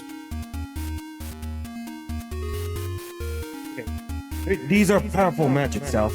This will release enough energy to devour the boss. I don't know what else might happen. The wisp reads a passage to you. It's one altar to Motari, your vessel, and in it sacrifice of the blood. The flesh bone decreases the fluid, the bone to whence it comes, and the blood itself. Okay. Well, we have our objective. Well, in my case, I'm gonna have to go to bed. Tomorrow's Alright. work. Take it easy, Sturkio. Yep, take it easy, everyone. Alright. Good night and a good stream. See ya. Alright. You are strangely drawn to the large phone. Pick it up and take it with you. Might as well.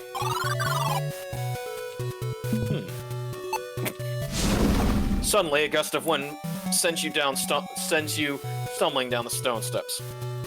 A bloody horror appears at the top of the stairs. The bloody apparition hovers silently, beckoning you to your doom. Fear overtakes you as you struggle to think of an escape. You look down and notice a red glow from your pocket. You reach in and withdraw the ruby shards. Their glow intensifies as the shards float before you. In a blinding flash of light, the shards combine into a beautiful red gemstone. Ruby pulses with radiant energy. With a terrifying moment, the spirit reels at the sight of the stone. The horror is sucked into the stone, trapping its evil. Large blood, red ruby feels cold in your hand. The skull is gone, but you can still sense its presence. You're about to climb the steps when you hear the wisp speak. Okay, that's sonar. That sonar offers an evil entity. Now, it's dangerous to carry for long. Be rid of it, and let's be on our way. Okay. Don't have to tell me twice. You stare at the blood-red ruby, imagining the evil contained within escaping into the world. Saying that you cannot allow this to happen, you cast a stone into the pit, hoping it's never recovered.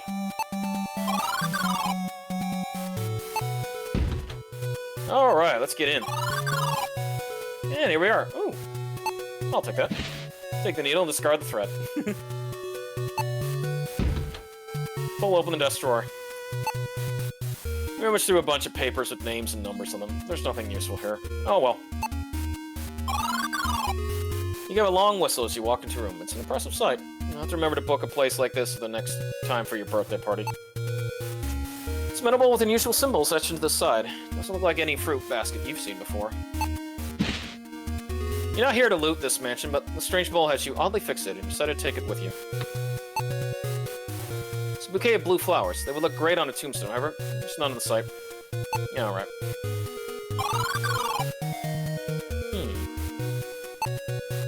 It's an unusual looking horn has a crank on the side of it. You turn the crank, and a jaunty tune plays through the strange horn. Reminds you of a circus in a far-off desert kingdom. Oh, did you like that, Vas? Oh yeah, dude. Cabinet is curiously locked tight. It's a classic chessboard. It has everything you need to play, except for an opponent. One chess piece is curiously out of place. That won't do. The lack of symmetry on the chessboard annoys you enough that you slide the piece back into position.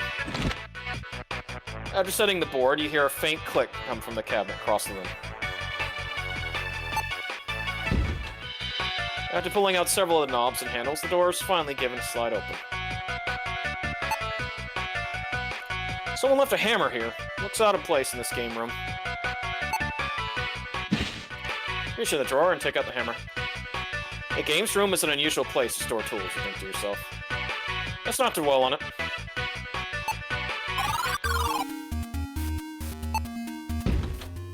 Open the door. The kitchen looks to be newer than the adjoining rooms. It's a good place to find something edible for that imp. This jar has a star-shaped symbol and something rattles inside when you shake it. The lid is tightly shut. You swing the hammer, and with a crash, both the hammer and the jar shatter into pieces. Aha! You shout. You were right. There was a cookie in the jar. You gingerly grab the cookie with all the glee of a child sneaking sweets before bedtime.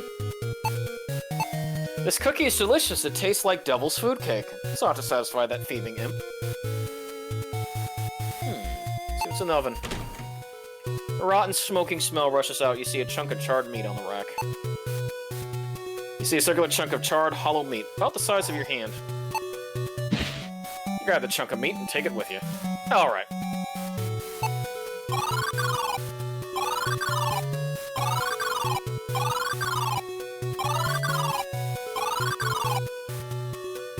Use that ritual bowl. We'll put in the burnt meat. We'll put in the old bone. And, well, we need a blood sacrifice, so unfortunately, we're going to have to prick ourselves. You grit your teeth and wince in pain as you pierce your finger with the needle. A small drop of bright red blood slides down the needle. You add the bloodstained needle to the bowl. Blue flames rise from the bowl. The wisp dives into them like it's going for a peaceful swim in a crystal lagoon and speaks. Okay. Good news, bad news. So, there's good news is that I have enough energy to tune the portal. The wisp becomes quiet and focuses attention. You see a small blue speck appear in its hands.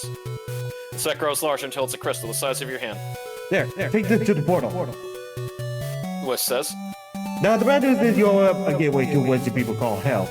And a lot of angry things are coming. Oh, look, there's one now. Uh-oh. Hey, Dasher, check it out.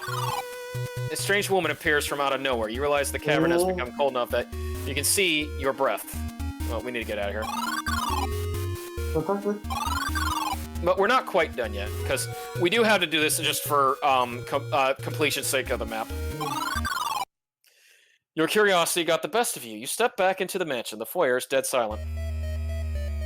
A cacophony of screams shatters the silence of all the evil energy of the house descends on you. At once, there is no escape. Their vile presence overwhelms you and join the masked horde of the undead that now inhabit this estate. You turn around to see your new master, a horrific blood-red skull smiling fiendish at you. Your quest is over. Oh, I love that. Yeah, you have died. Okay. I need to get out of that. Rumbling noise appears from the distance. You turn to see two intensely bright lights moving towards you.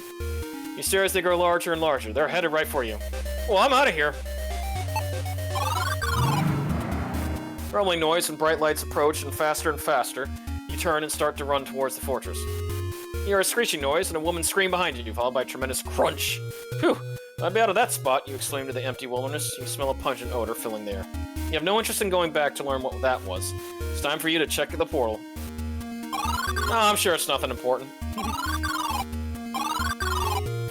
Alright. Taking your hands under the soil, you remove clumps of earth and cover a slot at the base of the structure. Kneel in the dirt, place the blue stone, your gentle humming for you as portal bears you open. Finally, you shout. One mansion is more than enough to deal with today. West, however, is strangely quiet and less animated. It does not look well. You turn to face the structure just in time to see the stone inside it shattered and the portal fade. All that for a cookie? Oh well, at least I can get my things from that cursed imp. Say with a hint of irritation.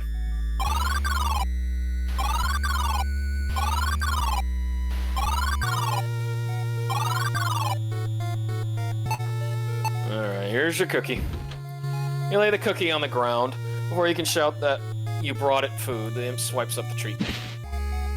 Yum, yum, my favorite. Come inside, just follow. Yeah, come catch me. The imp shouts, leaving the door ajar for you to follow. You sigh loudly, not excited by the ungrateful imp or the foreboding atmosphere of the lonely mansion.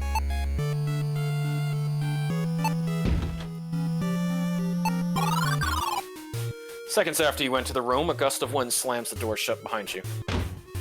It's locked tight. The door handle feels odd, as if it's vibrating. Or supposed to be holding it closed. Fear washes over you as you realize you are locked in this mansion and without your equipment. Let's get it all back. Alright, Vas, ready? Okay. We're back to where we started. Alright, let's see what's in here. Oh. As you enter the scullery, you feel a tightening sensation around your neck, squeezing harder and harder. You shake your head, the sensation quickly fading as you emerge from a mental fog. Oh. I'll take that chalice.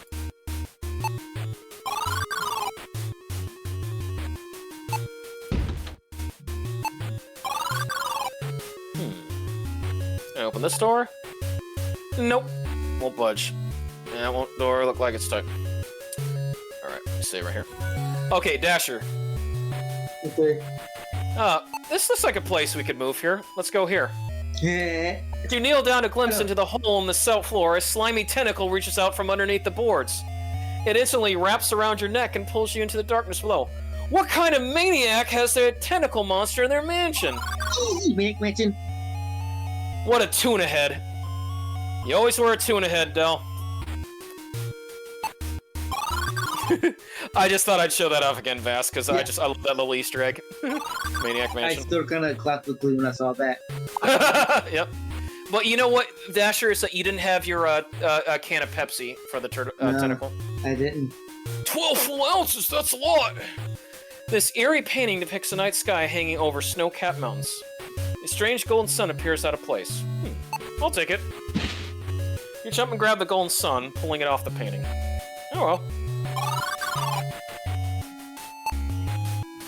In his haste, the imp must have dropped the magic lens. Okay. You take the lens, thankfully it's not even scratched. You enter the room just in time to see the imp scurry up the stairs and pull them shut. A shrill voice comes from above. Sorry, Fembling. There's nothing I could do, you see. Yeah, I'm alone here. Alone. I was. An intruder came, yes, and disturbed my home. Yeah. My peace. And did horrible things. Now the home is angry. It's talking, yeah. Fortune, I saw your shit, yes, you. I had to make you follow, you see. I had to take your things, or I'm done, yeah. Fix what he did. Stop the voices. Make my home quiet. Do this and I'll give it all back and more, yeah. Sure it's not you? What's that? Hey, are you sure it's not you? Yep. What's this? Small road parched on the floor. Can I open it? It will not open. Alright, let's take it.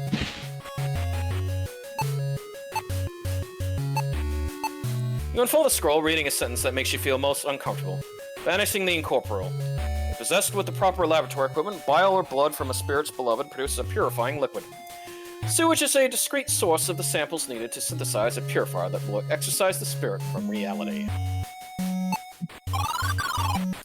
You slowly enter the room, noticing the air is frigid despite the roaring flames in the fireplace. With a blast of the space air, a phantom straight out of your worst nightmare suddenly manifests in front of you.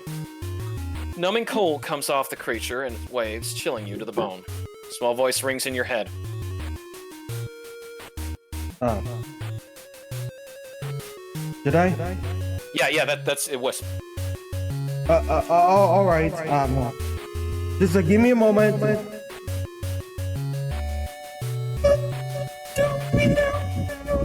What this is, my sense of on your fool. No, I know Wisp shouts. Ghost. You dash out of the room, your heart pounding inside your chest as you grasp for her. By the might of the One, what was that, you whisper, thinking of every manner of fantastic creature you know. Your mind is gripped with terror as you realize the phantom is unlike anything you've seen. The thoughts disturbs you greatly. Oh no. Something catches your eye as you descend the stairs. One of the doors open. It's not like this earlier. An eerie glow radiates from the armor. The metal plates clang against one another as the suit shakes violently. The Phantom has followed you. You think you should not be here to see what happens next. No, I shouldn't.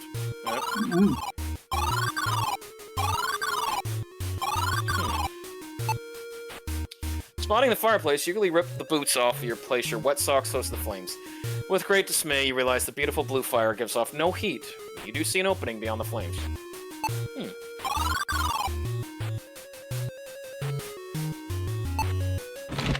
You shout? Alright. Not up. You show the barrel aside. Oh, what's this? You pick up the piece of the parchment and find it fits nicely with a piece of map you've been carrying around. This will be helpful if you're getting around once you get out of this haunted mansion. And look at that. Boom. Next half of it. See, something here says 9:30. Okay. Alright. You see a key hanging from the antler. It's just within reach for a good jump. I'll take that. I just may have acrobatics too. You leap in the air and grab the key from the antler. Stare at the key for a moment before you notice a pale light fill the room. The stag head is glowing. Venom followed you here. Let's get out of here. Oh! Ouch! Yet again, you jumped into a hole without looking first. This time, you landed on a soft carpet covering a hard floor. Luckily for you, your back and tailbone took most of the impact. You're bruised, but still alive. Unfortunately, there's no way back up. You begin reading the elegant red script. Energy of inert polarity rises from nodes, physical sources of power, and flows outward, enveloping all of nature. The actions and intentions of beings polarizes this energy. Profane action imbues the energy with vile darkness. Desecrating the grave of a tortured soul produces much evil. Pious action and purifying substances create the opposite. Once imbued with a polarity, the energy may be absorbed into a being or used to create a portal to a corresponding dimension. As you look away, you notice dark scales below the book. Got a lever. Alright, let's use that. You put a leg up on the desk and reach for the lever, pulling it down. The door behind you swings open. Good. A bottle of mysterious glowing liquids. There's these books. I'll take that. You reach up and grasp the vial of glowing liquid, which happened to be ectoplasm, Vess. Alright. A small purple skull makes a morbid bookland. You pick up the ornate skull carving. The book of architectural plans, the text is hastily scrawled, dwarven language, of which you are vaguely familiar. The location proves difficult for obtaining materials and for construction, but the family is paying extra, so we don't mind. Why anyone would want to build an opulent mansion here is beyond me. Something about an invigorating atmosphere. You skip to an entry entitled Thamir Mansion Status Update. That's 3 entries now. That revolving panel, the first floor star mechanism, and now in what the crew call the Crusher. The crew forgot the wall lock mechanism sinks into the floor. Luckily, the custom door wasn't installed and the wool mic got out. The plans were for a mansion, but the additions make a fortress. At least the end is in sight. Chief Architecture, Lisa Brian. Alright. In the books, these are wedged in place of dust. They also aren't the same subjects. The rest of the books seem quite important, but they're just children's stories and cooking recipes. Quite odd that they were hastily piled on the shelf. With some sort of effort, you pull the books away from the shelf. You see the panel behind them is slightly askew. You hammer the panel with the side of your hand, knocking it loose and revealing a secret compartment. Oh. A metal icon shaped like a moon is hidden behind the panel. Take the moon emblem.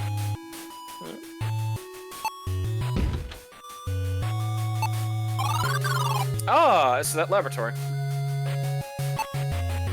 A genius alchemist created this apparatus to combine liquids into powerful potions. Simply pour and pull. That's how it's used. You heard the alchemist was quite mad, but an artist when it came to designing tools. You can't say you disagree.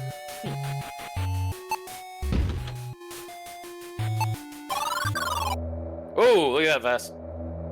Yes. As you walk towards the grave, a suffocating pressure wraps around your chest. The odor of dirt and earth fills your lungs. The smell clears, and its tightness fades as soon as it came. You grasp an air, wondering why you felt such terrible sensations. This corpse is bound tightly in wrappings, partially buried, or partially unburied. Either way, it is very likely it's not intended for its final resting place.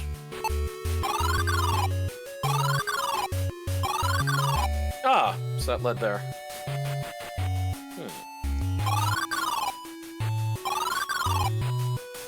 Ah, moon icon. Stretching your arm above your head, you snap the moon into the canvas. It fits snugly into the depression. Sounds of moving metal come from under the staircase. At the bottom steps slide uphill, revealing a hidden stairwell.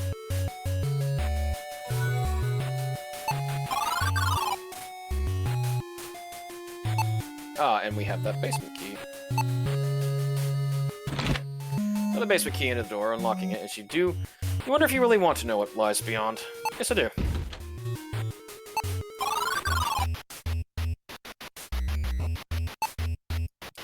An old rusty shovel sits in one of the alcoves lying in the stone hallway. Always use a shovel. This sturdy wooden door has no knob or handle. Oh, look at that. Oh. As you walk towards the pool, a sharp pain between your shoulders curses you to cry out and stumble forward. The pain disappears as you stand up straight and feel across your back, looking for a cause and finding a note. Pick up the scroll. You open the scroll and see scribbled notes in a dwarven language. One catches your eye. Don't know why they want to hide a failsafe to a compactor, but I don't get paid to ask questions. Here's how I put it together. The mirror is bewitched. Go to reveal it, then put the relief into place. Error razor up. Flip the switch. Easy. There's a stone statue of a crouching gargoyle. It looks real enough to frighten small children, you think. Small key as in its jaws.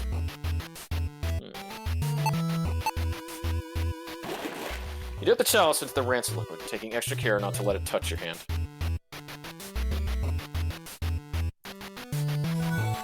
So we can get that key. You tiptoe along the edge of the pool and snatch the key from the gargoyle. As you inch back to it, you notice the room growing brighter from behind. The Phantom is here. Woo! That was close. Nope. Take that back. Moon, quickly put it back in its place.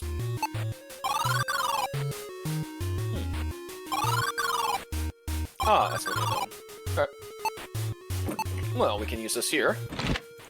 The hand shakes as you slide the key into the hole and unlock the bedroom door.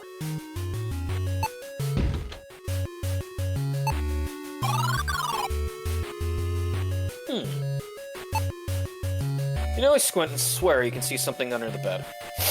The bedroom sits so low that the ground that you can't even reach under there. You grab the corner of the bedding and pull it off the mattress with a quick tug, tossing it to the floor. You take the aged scroll.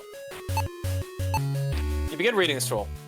If apparitions ye seek, ensure ye won't flee, edux spiritus ye speak, and there they'll be. You have learned the spell, edux spiritus. You squat and grab the mattress with both hands. With a loud grunt, you toss it against the wall, revealing a ladder below. Oh! This stunning mural of an angel holding a harp looks out of place in this gloomy cellar. You inspect the mural. It may be your imagination, but the feel of the surface doesn't match what you see. So, Vass, remember what the dwarf said that the mural was out of place? Look to the mural? Yeah. Well, we have something for that. Our magic lens. Oh!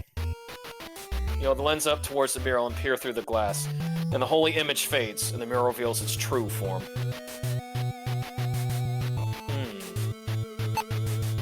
The once peaceful mural is morphed into a ghastly reaper. Looking closer, you see a piece of the mural is missing.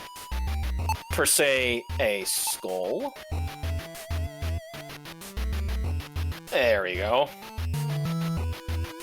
You push the skull emblem into the mural. It's a perfect fit. You hear faint sounds coming from behind the wall. After a moment, a large gear mechanism rises from the floor. You grab the lever and give it a pull. You slide over one another, and you hear a loud click from the door quarter. Ah, and then here's that room that we couldn't get into before. Lana, open the door. Look at that, Vast. Several small flashes of red twinkle within the hole in the wall. Cracks in the run deep in this worn and crumbled book. It was barely part of this wall. Whoa! You suddenly hear many high-pitched screeches as several bats fly out of the wall. They speed past in a flurry. You are shaken, but very unharmed. Well, launch your fist into the loose brick. Luckily for you, it doesn't put up much of resistance and crumbles like sand. You revealed a skeletal hand, and it's holding some kind of trinket. The occupant of this hole in the wall died clutching this charm, but no one tells you the importance of this item. You quickly reach out and take the charm from the bony hand, half expecting the skeleton to come to life. The final resting place of this skeleton is a small space hidden behind a wall. You shudder thinking about how it got here. Let's see what this charm is. There's a description on it. With candles we invite spectral beings, may we contain their plight.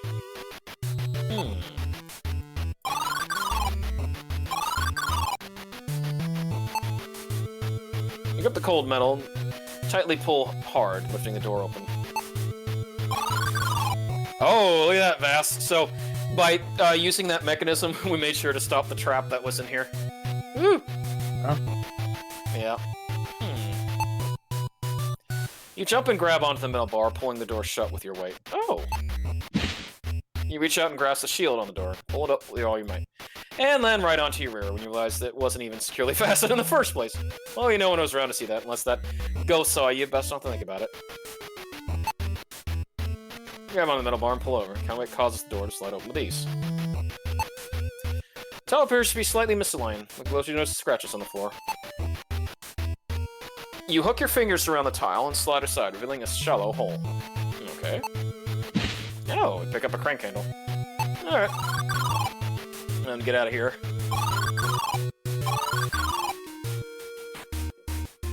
Save that. Despite being coated in a heavy layer of dust, you can see your reflection in the silver. After a few moments of being transfixed in the mirror, you realize you feel something odd about it. You snap out of it when you realize there's a slight drift coming from behind the mirror. So yeah, that means Tar Gwynthal. You chant the magic words, Tar Gwynthal. The face of the mirror shimmers and disappears, revealing an opening in another room.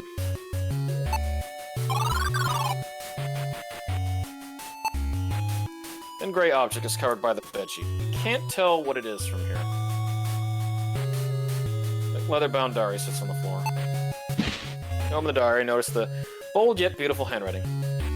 I read the most fascinating thing today. Should things go awry and I am haunted, purifier alone is insufficient.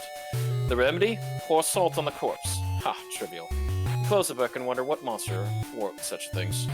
As you thumb through the other pieces of the diary, you realize you don't feel right taking it with you. You place the diary right back where you picked it up.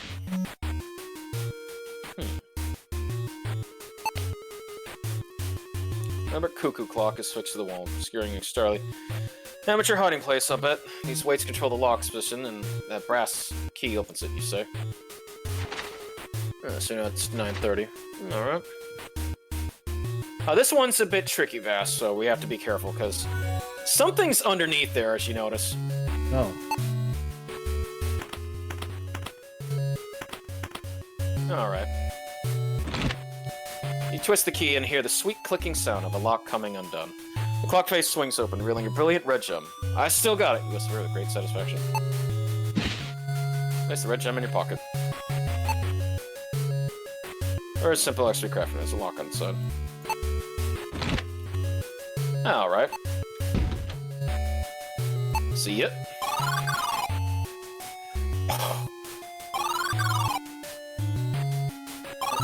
It just seems you did it first try. Are you sure what's it's that again? tricky? Are you sure it's tricky? Well, it can be if you don't align it just right, if you didn't look at the map, because what happens is the cuckoo goes off, and then that thing under the bed attacks you and you're dead. Oh.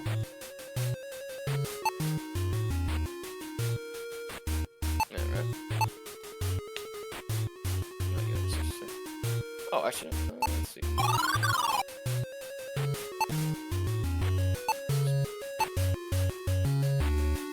Alright, oh yeah, that's the one.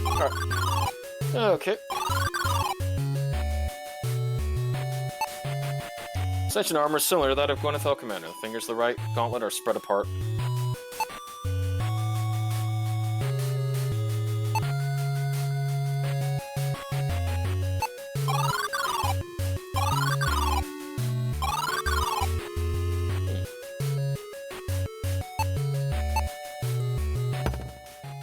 Alright.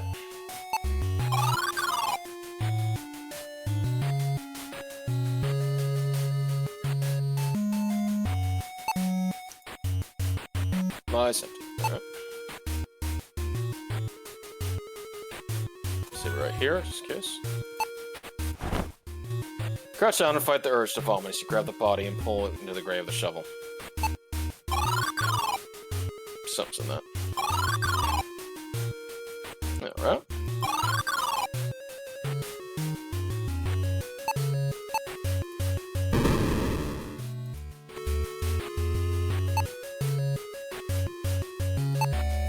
Let's see.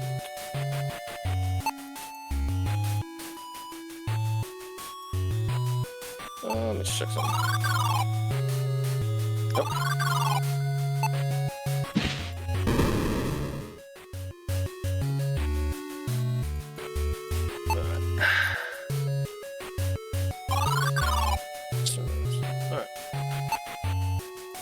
This parlor holds a single suit of engine armor, making it unnerving.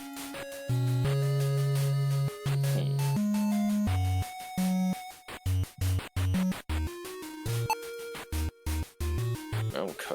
Alright. Nothing yet I can do.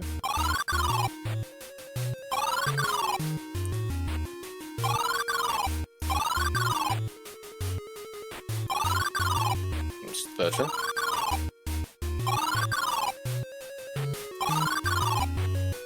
Actually, no, that's not.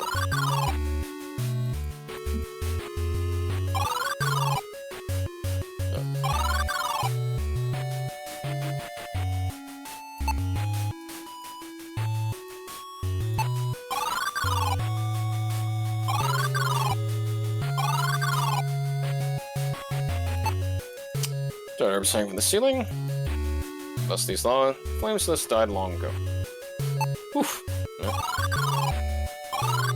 Oops. Alright. Not there.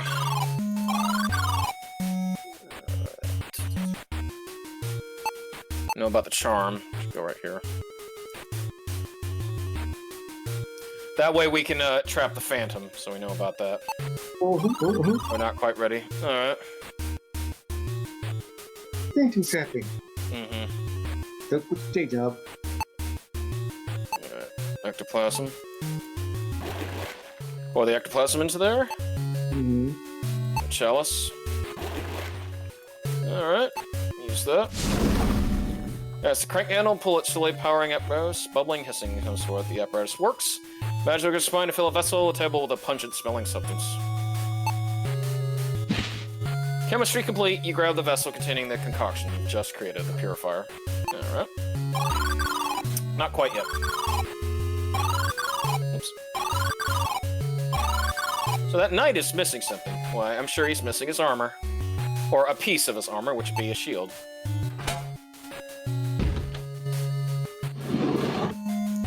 As you hear a soft clicking noise, and you close the gauntlet around the shield strap, suddenly the wall panel in front of you revolves, exposing hidden relief.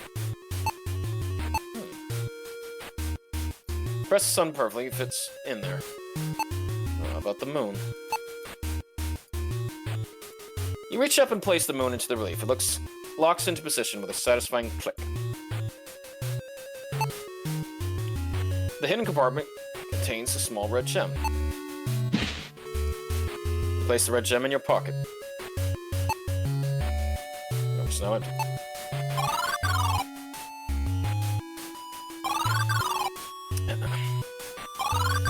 Dasher. Okay. So, Yeah. Okay. I'm here. Were the red gems for the moose again, or was it something else? No, somewhere else. Okay, yeah. Go to what the pseudo armor is. Yeah.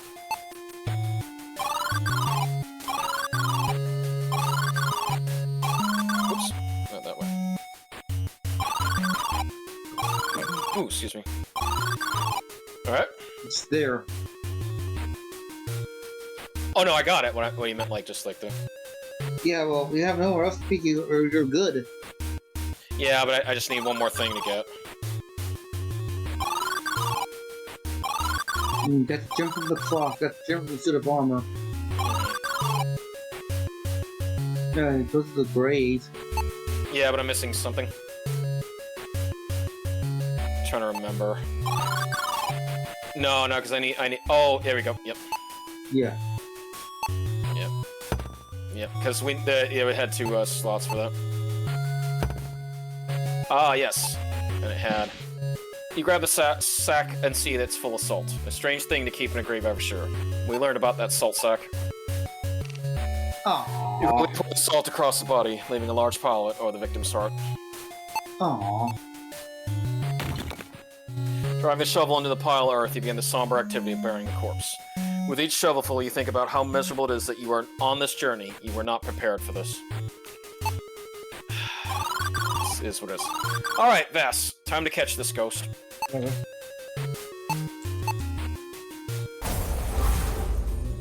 Taking a deep breath and steeling your nerves, you say the words, Adoc Spiritus, and wait for something to happen.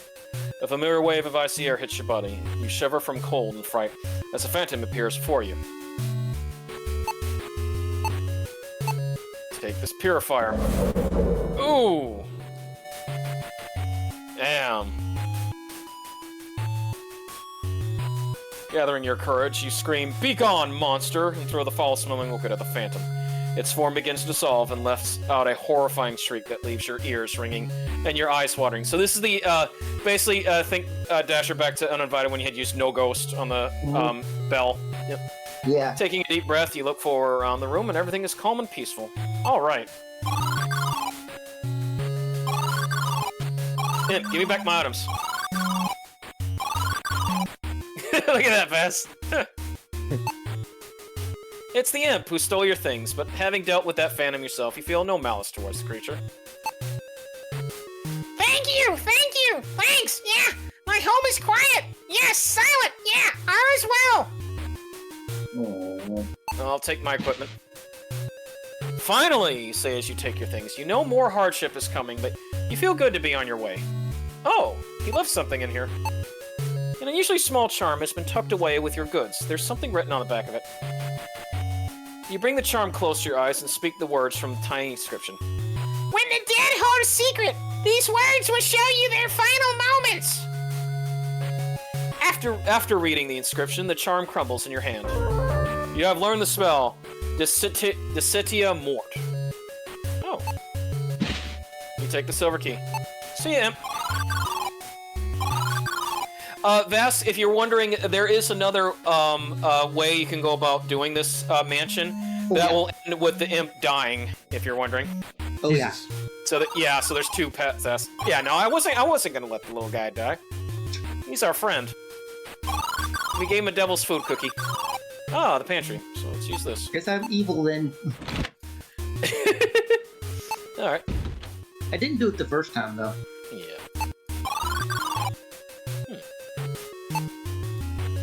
Light reflects dimly off this yellow stone. Despite the color, it is identical to the red stone used in the portal.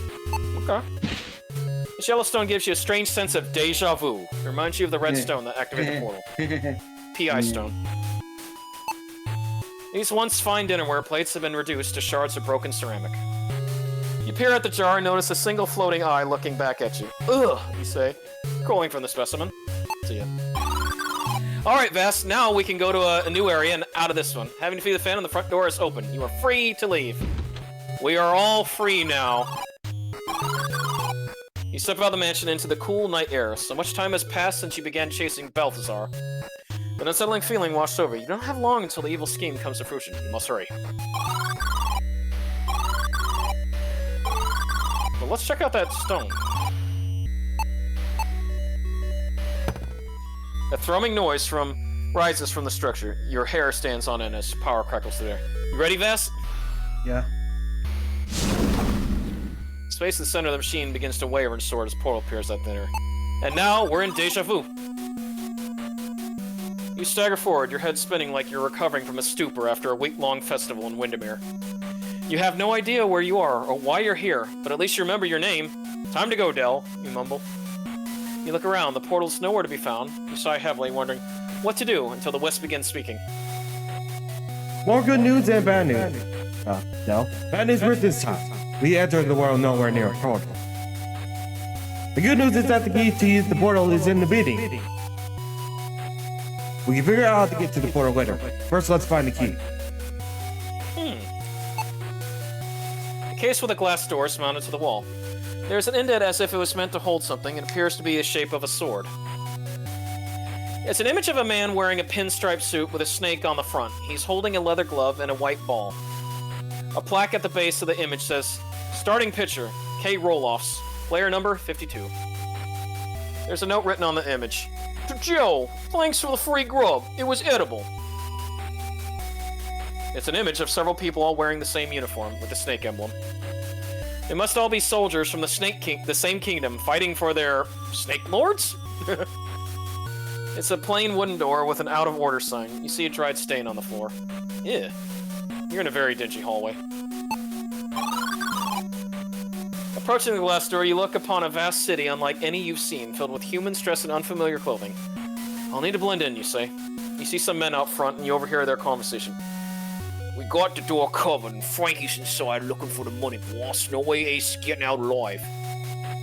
You realize you've accidentally stepped into the middle of something serious. You should stick to what you do best. Get what you need, and make a silent escape. There's a folder paper on the bar top. It's open to the sports column. It reads, "It's a big day for the local sports fans. All the city's teams will be in action. The game times are... The Hounds play first at 1:30. The Serpents follow at 3:45. And the Gargoyles finish at night with a match at 8 o'clock. Hounds, Serpents, and Gargoyles.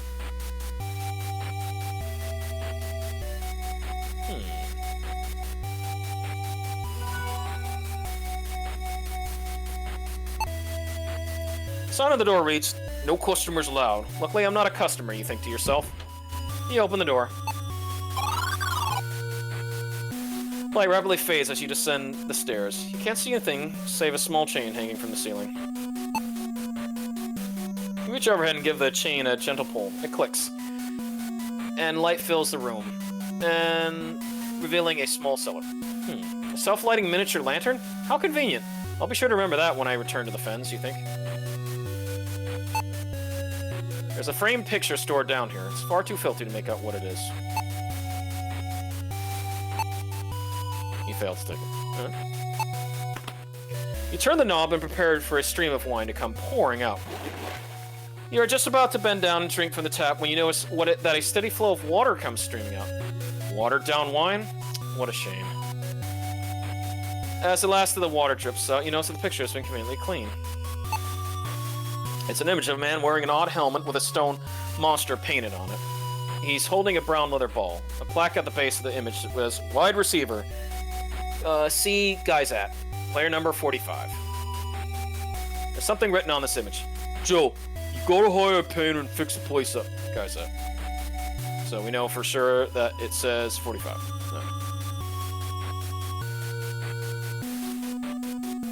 There's a long wooden object here amongst the glass bottles. You reach up and slide the wooden object from the rack. It appears to be a slender club. It's decent heft and it's quite solid. You're impressed with its quality. So just keep in mind that. 45.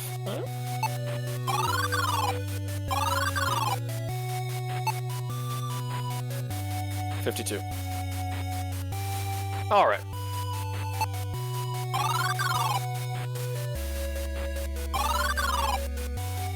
Slowly creep up the stairs as the figure of a man comes to you. As he works, you hear scraping metal sounds. As an experienced thief, but a miserable lockpicker, you recognize the sounds of a stubborn lock when you hear one. Realizing it's only the two of you in this building, you begin thinking of a way to subdue the intruder before he sees you. Alright, Vas, you ready to see this? Because I might as well show off the death. Vas? Yep. Okay. Ugh, the large man turns around without a single word, draws a metal object from under his coat. The cacophonous noise echoes in your ears as your body drops to the floor.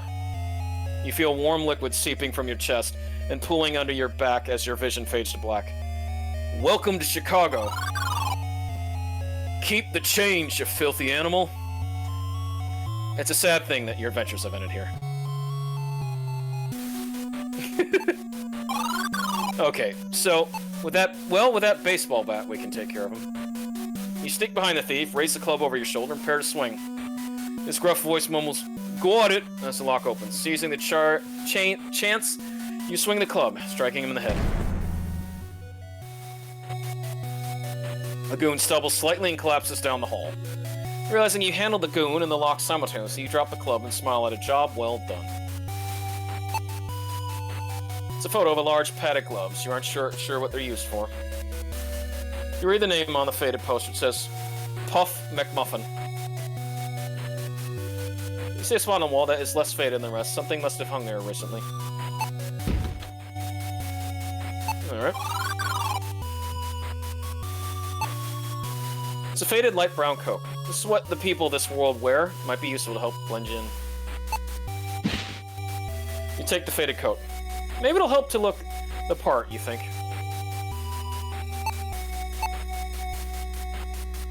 You slide your arms onto the coat sleeves and realize you're swimming in fabric. This simply won't do, you mumble. A loud sigh sounds in your ear as the wisp speaks curtly. All day. Fine, I'll help you out. The faded coat glows blue and shrinks around your body, creating a snug-fitting garment. Wow, you say. What else can you do? The wisp replies. Many things, just not for you. It says with an obnoxious smile. Oh, Vas. It's an image of a man wearing a strange armor with a large dog painted on his chest. He's carrying a tall, curved stick. A plaque at the base of the image says, Team Captain, D. Marsh. Player number, 31. There's a signature written on the image. To my favorite joint in town, Jim's Tavern, Marsh. I didn't hear no bell. You push the button with your thumb and it gives in. Airlock released from the door. Oh, alright. It's a board with several sheets of blank paper. It's gonna be good for navigating this crazy place, you think? You grab the sheets of newspaper.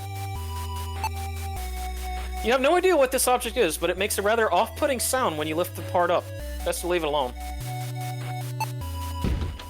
Great satisfaction, you open the door. The first thing you notice in this office is the stale air permeating the room. Something about it puts you on edge. The desk looks newer than the chair, and the carpet underneath is covered in faded stains. The frame poster's hanging askew on the wall. The fact that it's not level is bothersome to you.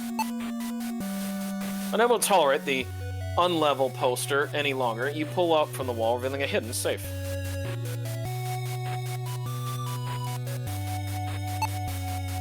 It's a wall-mounted safe. You have to get close to look at it inside.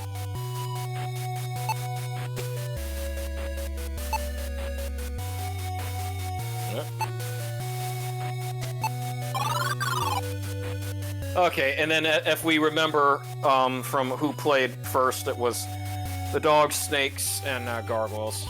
Mm-hmm. Yeah. So I remember correctly, that was 31. Oops.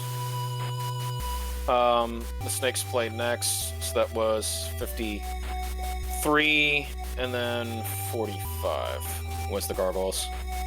Mm-hmm.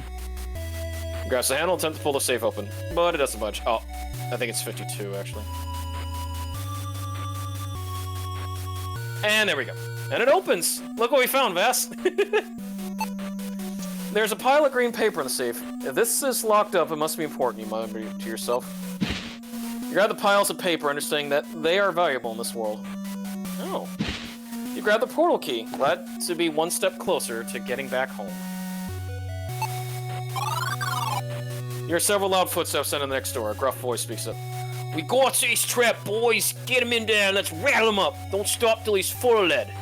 Which chimes in. Okay. Sounds like you paid me business, though. You have everything you need. Time to get out of here. Alright, let's get the hell out of here. You pull the string next to the window and the shade quickly rises. Convenient, you say with a surprise. You step onto the platform, a cold wind whisks past you. This is a windy city. Because we're in Chicago. You drop down from the platform above and tumble as you hit the ground. It was quite the fall, but you're no worse for wear. You've escaped from those goons, but now you've got a whole city ahead of you. You have no idea how you get back to Kaltoran. You reach down, grab the edge of the cover, and slide it off the hole. It's much lighter than a dungeon cell grate. Look at this mess. A cat is curled up and resting here. It's likely down here to escape the harsh winds of the city streets. This appears to be a powerful set of cutting shears, you think? They could cut through metal. This appears to be a tin can, and it's been crushed and sits caressing on the edge. Well, you know what? I think we need to take that cat. You reach out to pet the cat, but it recoils and hisses loudly as you run off. The noises it makes echoes off the sewer walls. Whoa! A ferocious sewer alligator pops up from the water. It looks hungry. Crunch! Clamps jaws on your legs and twirls around, snapping your bones in several places. It drags you down in the sewer water, tearing more chunks of your flesh to pieces, or finishes you off. What'd you think of that, Death Fest? Jesus. Oh, wow. Oh, you like that? Yeah. Okay, so the only thing we need to take here is the bolt cutters. Don't bother with these, it'll storm the gator. Okay. You place the metal jaws over the wire and slowly snip through each piece until there's a hole large enough for you to escape. Let's get out of here. You stand in the middle of a street. It's eerily quiet with none of the bustling activity you would expect. A peculiar carriage catches your eye. As you approach, a cloth slips over your head and you are shoved from behind. There's a loud slam, then the sound of a muffled, gruff voice that says, "You's pretty dumb to come around again. Ace, the Syndicate has had enough of you." Whatever you're being held in starts to rumble, and you sense you're moving from a very long time. You feel the shaking stop. Moments later, you hear a click and are met with a gust of frigid wind. You're lifted into the air and tossed on the cold ground. The gruff voice speaks again. "The bosses like you, Ace, so they're giving you options. You can freeze to death or drown in the lake. See you, gumshoe." You hear a loud noise move away from you as you get to your feet and rip the cloth off your head. See a vast frozen tundra. You realize you're on a large lake. The wind scatters snow in all directions, quickly erasing your footsteps. Well, a lot of good this coat did me. I've been mistaken for this Mr. Gumshoe, whoever that is. You take off and discard the coat, not wanting any more cases of mistaken identity. Alright. If you click anywhere else fast, as you see, you will fall into the lake.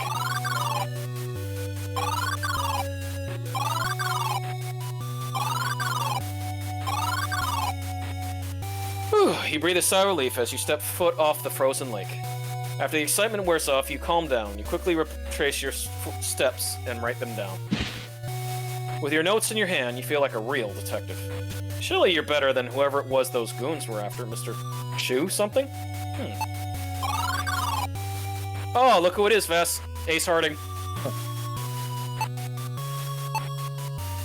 You see the ragged face of a stranger. He's wearing a familiar coat, and there are bruises around across his knuckles. You say hello, the man responds. "Hey, kid. You look lost and confused. Happened to me once. Name's Ace Harding. What's yours?" You tell him your name. Dale, huh? Strange name for a short one like you. Tell you what, I ran a boxing gym. Come by and I'll teach you something to help keep people off your case. You tell him about your trek across the ice. He responds, "Goons? I took care of them. I've been at this for years. Alright, kid, I like you, but it's windy out here. Get on inside. See you around, kid." Same with you. There's a thin slot in this box. May have something to do with the strip of paper sticking out from the top. Okay. You slip the green notes in the slot and watch as the paper at the top grows. It says Receipt, Museum of Science and Industry.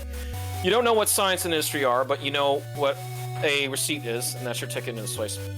Vas, if you're wondering, me and my mom have been to Chicago, so I have gone to the Chicago Museum of Science and Industry, and it is wonderful. It's one place that I'd love for you to see, but that's up to you if you ever go to Chicago. Okay. A man in uniform stops you. He says, Dasher, you do the police officer. Dasher? The Dasher? Okay, I do. Got a ticket, fella? Yes, I do. You hand the man the ticket. He takes it and moves aside without a word. Okay. Luck smiles on you once more as you see a familiar-looking structure in the center of the large room. Wisp chimes in. Before I draw power from the place. No destination. Let's use the key and get home. Okay.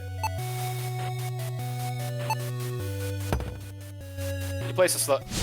Ooh! Portal forms and you can see a glimpse of home. Turn through the portal, tired of being transported places you don't belong. At least you don't feel ill. You're exhausted and it looks like the West feels the same.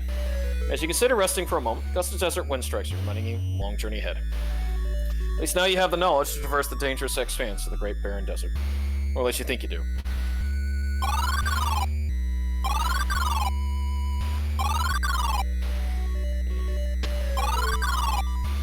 You squint your eyes and look across the sand, seeing only endless dunes. You should watch your step from here on out. You look at your nervous scrawlings. It reads east, north, east, south, south, west, north. Okay, that's what we learned while our time in Chicago. Alright, so let's move the way it told us to move. East, north, east, south, south, west, north. Whoa! You step away from the shifting dunes. Phew! I'll never forget that path now, you say, discarding the notepad. The oppressive heat of the desert has all but vanished as you rest below Gatekeeper Mountain. The near vertical ascent of the mountain face is demoralizing. Fatigue begins to wear upon your mind and spirit. This is foolish. I'm walking to my death. I've barely survived so far. I can't defeat that lizard monster, you say out loud. The Wisp replies. But you have survived, Del. You had the breath to complain. Perhaps you have the will to persist. There's no one to take your place. Should you fail, the king, your friends, your family, all of them will perish, or worse. You consider the Wisp's words. I hate this, and I hate you, but I understand. Fine, let's move, you respond curtly. We all have sacrifices that we must take, Del. The Wisp responds. You notice its voice has grown weaker, but you say nothing. Uh-oh.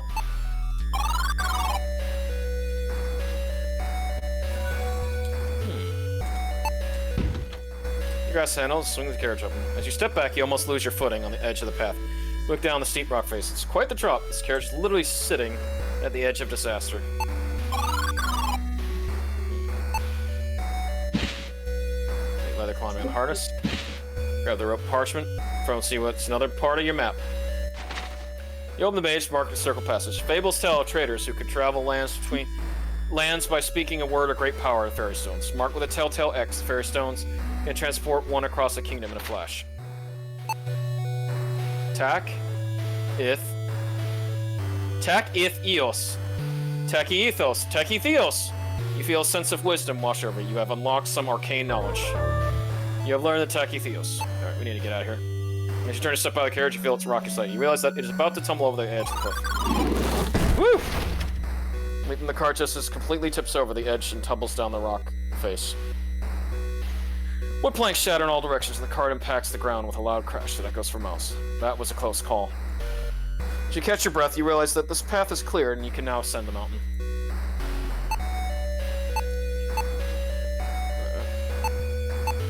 a mountain climber's harness made of thick leather and steel buckles.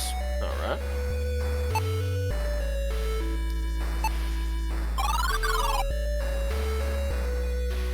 And then if we look at the map, see this? Boom. We have the Great Baron. Torn banners slapped wildly, and the colors indicate a group of Gwynethal troops passed through here.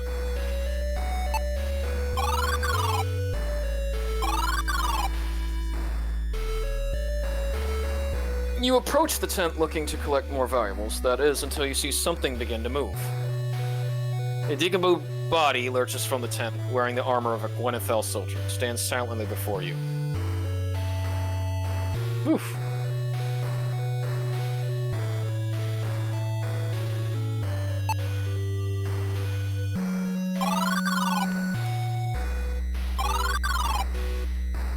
Uh-oh. A grappling hook is anchored to the attached rope dangles in the darkness. You think you can faintly see a ledge below. You carefully reach down and grasp the grappling hook. With a few strong tugs, you pull it from the rock. As you step back from the edge, cracks in the rock form a large portion and fall away. Yeah, so it was dangerous. Alright, Dasher. Are you there? Mhm. Yeah. Okay. So we got this undead guy. How would we deal with him? Well, you need to know the certain spell that you just got from the imp. Yep. Okay. Skeeta, Mort. Your eyes momentarily lose their focus, and your senses reel. Look at that, Vess. What the hell? You slam the pickaxe into the ice, anchoring. We're actually reliving how this guy died. With a pull, you finally lift yourself over the mountain ledge. Unfortunately, you stumble upon a winged beast. It releases a hideous roar that paralyzes you with fear. The echo of the roar causes your heart to pound in your chest as your body goes limp from fright. You can't move. It roars again. Your heart leaps to your throat as the sound plays ceaselessly in your mind until you lose consciousness. Shaking your head, you ponder whether the zombie still fears that sound.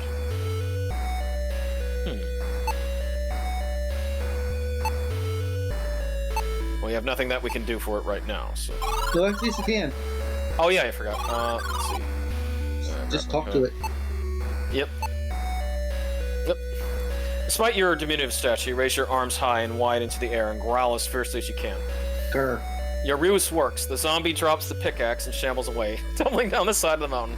You truly have a flair for the That's theatrical. the goofy scream. That's the goofy scream. Yeah, or that goofy scream. You take the pickaxe, certain it will help you in your adventure. Oh. Well, I don't trust that ladder. This pickaxe looks like it might help. Strike. You well place it, you make a divot. Strike. That should work. And then, you know what, since it's gonna get cold, we should use our heavy coat on ourselves. Okay, it's freezing. Time to put this on, you say, as you slip on the heavy coat. You feel slightly warmer, hardly comfortable, at least you won't freeze to death. Oh. Alright, there's she. Let's move up here.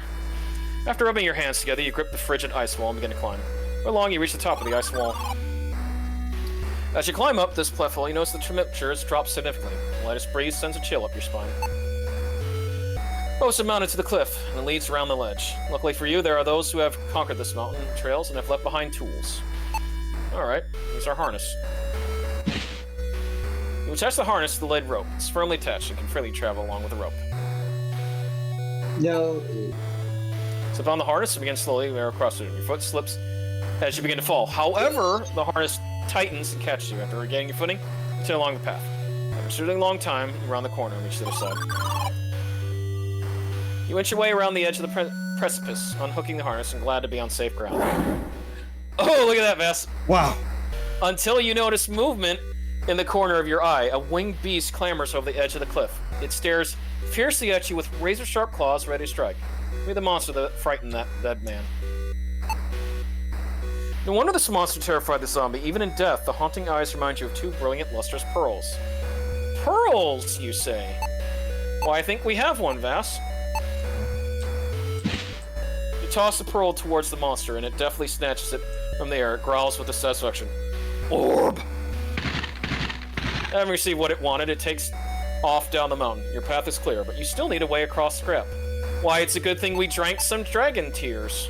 Yep.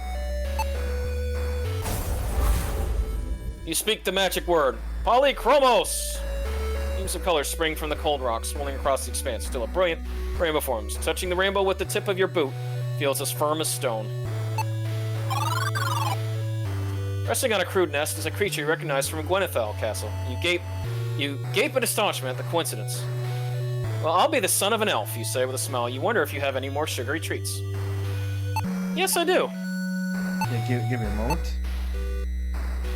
You flinch as the small dragon snaps up the tempes from your hand. It closes its eyes and chomps contentedly on the treat. To your surprise, it motions you towards itself. It wants to give you a ride. The little dragon looks at you quizzically and says, You know Walmart? Yes, I do. You hop into the dragon's back and try to settle yourself while the creature scoots about, causing you to sway alarmingly. Where's small they go? It asks you gently nudge it towards the east, bunching its muscles. It leaps right from the rock face. There you go. The dragon takes to the skies, and you only get a sense for how high the Gatekeeper Mountain really is. As you get a glimpse of the kingdom, lights which no one else has ever seen, you realize you don't know where you're being taken. Wherever the creature decides to land, you guess. After a short trip, you land with a stomach-churning lurch in a clearing somewhere inside the mountain. Stunned by the flight, you don't even protest when it shrugs you off its shoulder and flies off. A dirt-crossed road leads to a lone cabin flanked by dark forest. A sense of urgency begins to fill you.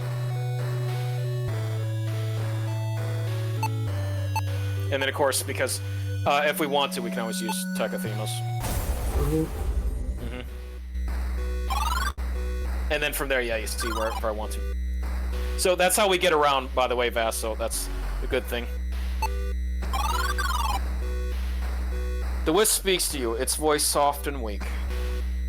Okay, hold on.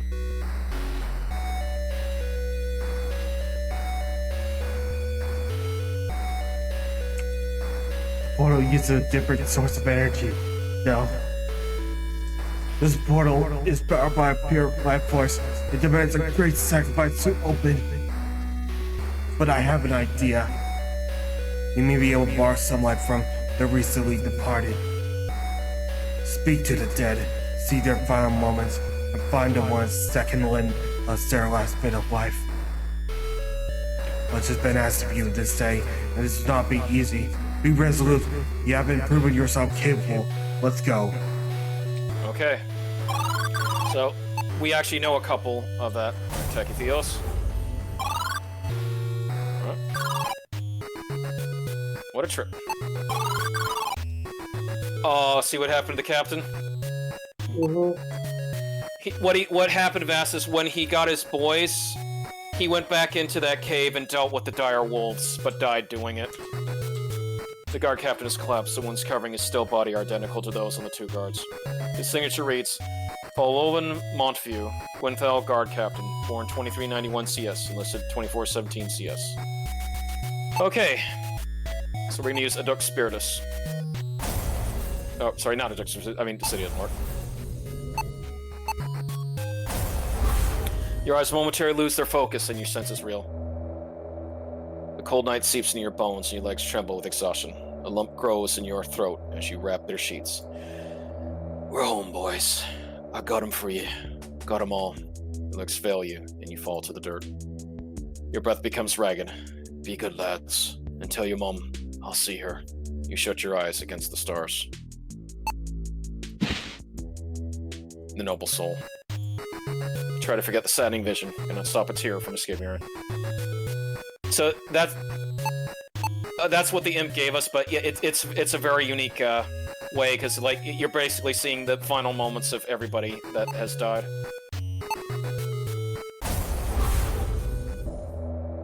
Your arm and leg burn with pain as warm blood drips down your limbs. You see a soldier swing his sword wildly in the dark.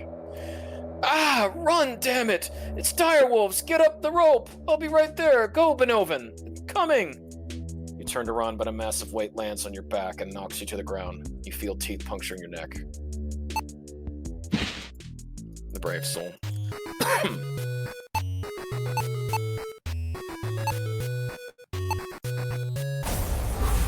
guys want to lose focus in your senses room.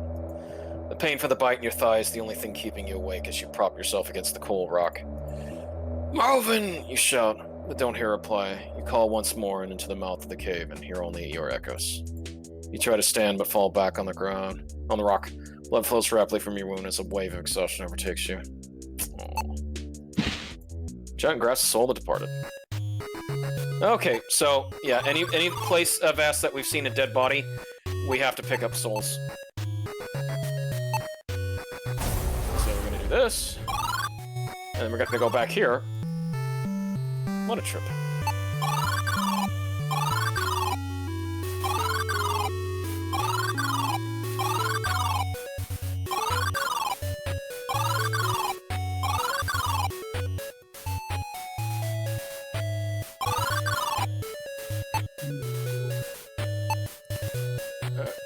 Luckily, we still have the jailer's keys. Which is good.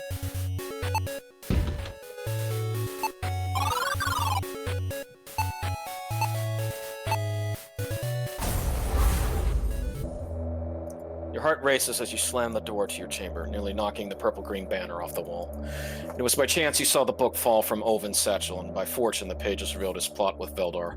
As you think of where the king is at this hour, movement draws your attention to the reflection in the large mirror. Green, scaly hands tipped with claws quickly cover your face. One stifles a scream while the other slides over your neck. So Balthazar killed this one. Whew.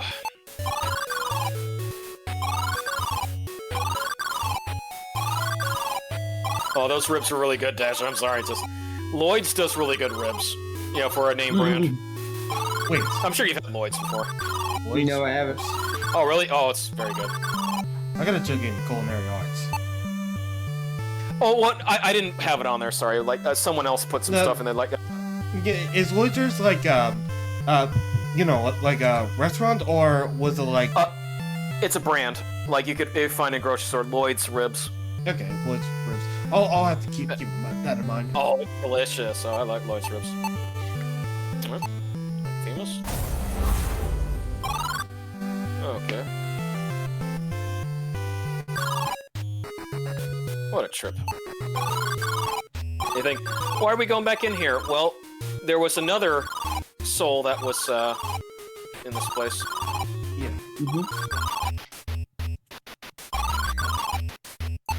Yeah, they first got the Count de Monte Cristo treatment. Yep. Oh no, that's the Cask of Amontillado. Yeah, that one. Yeah, Edgar Allan Poe. I've never written that. Nope. Oh no, I did. Oh, it was good. It was about revenge. You work on preparing dinner, trying to look calm. You didn't mean to read the master's notes, but you can't let them proceed. You took the charm and will dispose of it in the swamp after serving dinner. Then you will escape to Gwenfeld's home. Before you finish your thought, an abrasive rope clinches your neck and you are lifted into the air. You asphyxiate slowly. That's why we had those visions of dying. Yeah. All right.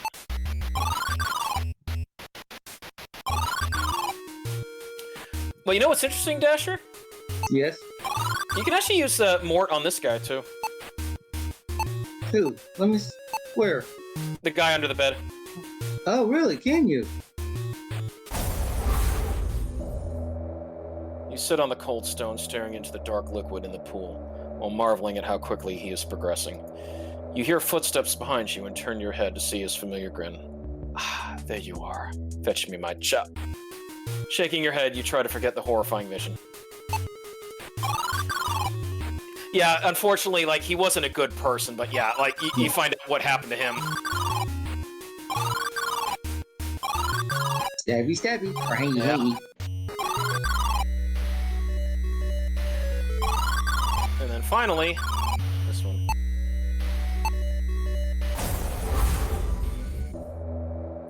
You trudge forward with your head down as the relentless desert winds send sand tearing across your face.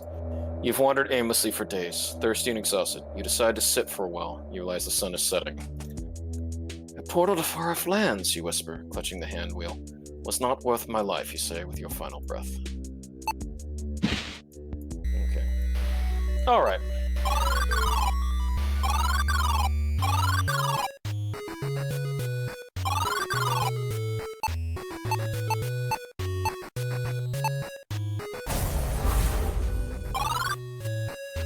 Back here. Alright.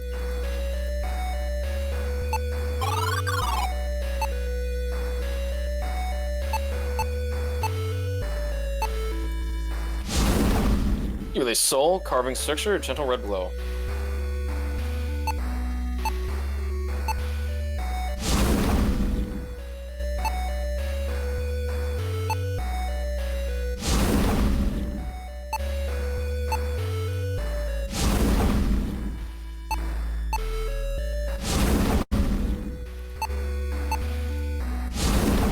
You release the soul of the portal. The carvings in the structure emit a gentle red glow as the portal gains more energy. You deliver the final soul to the structure, but a portal does not yet appear. The wisp floats before you and speaks gently. This has been a journey most interesting. I foresaw you wanting us all, but you escaped and freed the king. I saw you slain by the numerous beasts in the Torwind forest, yet you bested each of those monsters. You traveled across time and space without fail.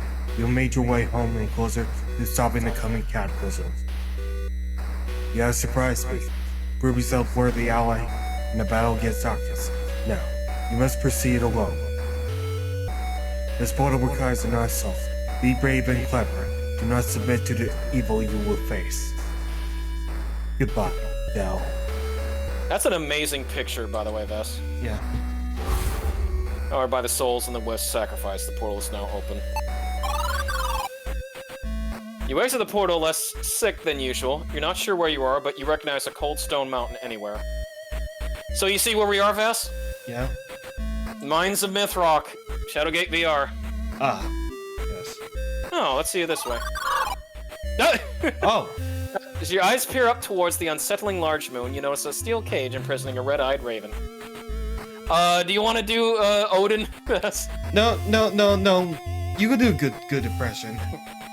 Hello, Finling, the raven exclaims. My name is Odin. I see you are new here. Welcome to the Mines of Mythrock. Now be so kind as to release me from this trap, and I will lend you my knowledge and guide you through this land. The raven finishes his speech and motions a wing towards the handle below the cage. You pull the handle and release Odin from the cage. Finally! Thank you, Fenling, he says with a hint of gratitude. My name is Del, you reply.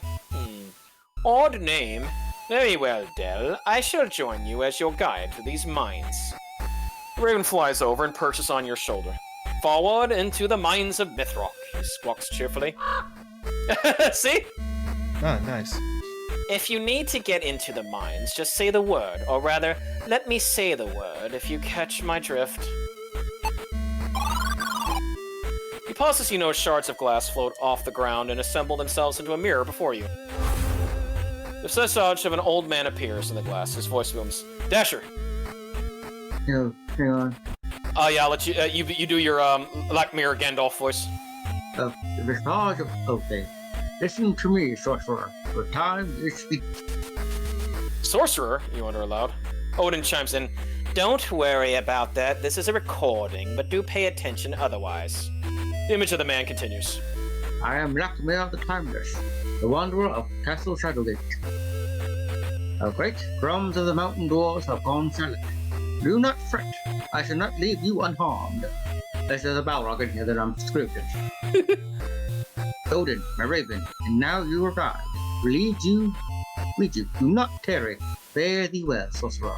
With that, the glass falls away. Odin speaks. There you are, Del, at your service. Now, let us get out of this cold. Bring us to the stone door at once. Alright. With haste. Odin perks up as you approach the door. Open sesame, he says. Open sesame. You see that, Vass? Just like that. The ground shakes and the door slowly slides open. Well, I'll be, you mumble. Odin looks at you quizzically. Did you not try that, Fenling? First day, is it? He replies. Ha Odin. No.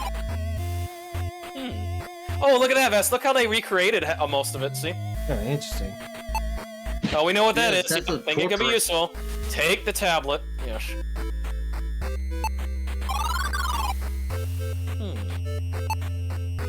The stone appears to be quite loose, an odd thing to notice about a worm structure. Usually flawless in their execution.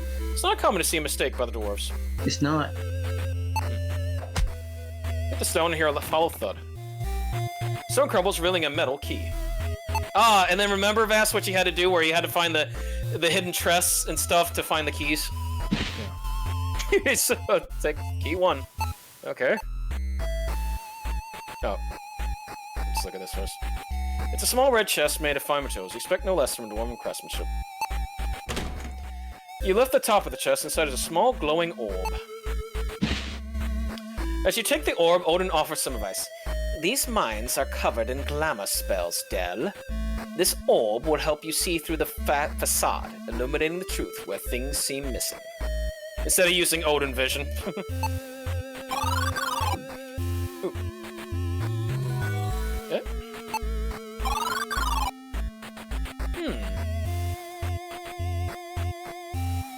Well, we use key 1 here.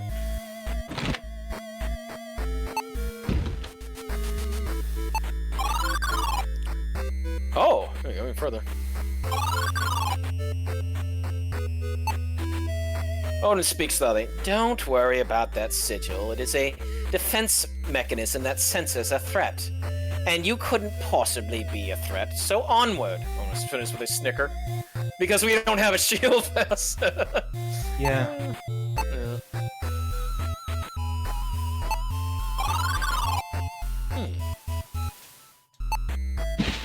Take the dwarven tablet. You quickly flip the book open to a page. Damn you fool! Odin swats as he flies over your shoulder. An apparition floats up from the tome, hovering before you. Bird, you're scared of this? It's cute, you say, smirking. The ghost floats to you and touches your face. In a second, all your skin melts off your body. You die in severe pain. Look at that. Wow. The adventure continues, but not for you. Dare you for!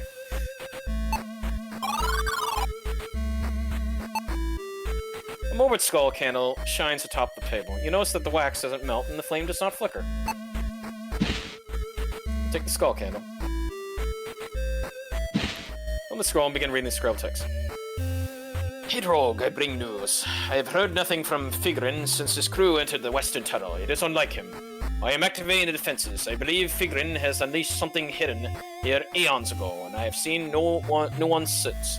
Raise the alarm. Send word to King Thormar at Dragonfell. I will move as quickly as I can. You must reach the king. The scroll is signed Born.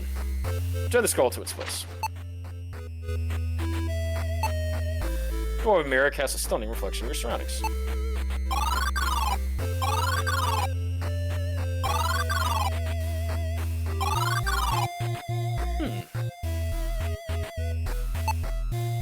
Unlike the rest of the torches in mine, this one is oddly unlit.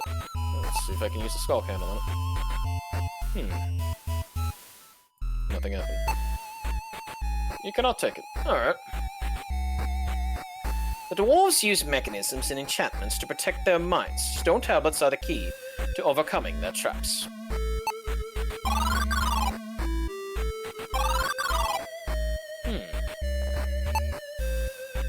Where stone pedestals placed, usually close to the pit. Something tells you that they are not simply for decoration.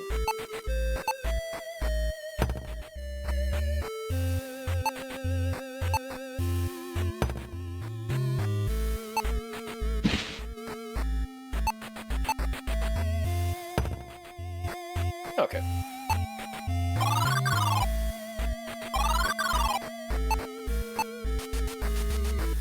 No, you gotta use the... You hold the orb aloft. Energy pulsates from the sphere, dispelling the darkness in front of the sigil. You did it, Del! Let's see what was behind that darkness spell, Odin remarks insistently. Alright.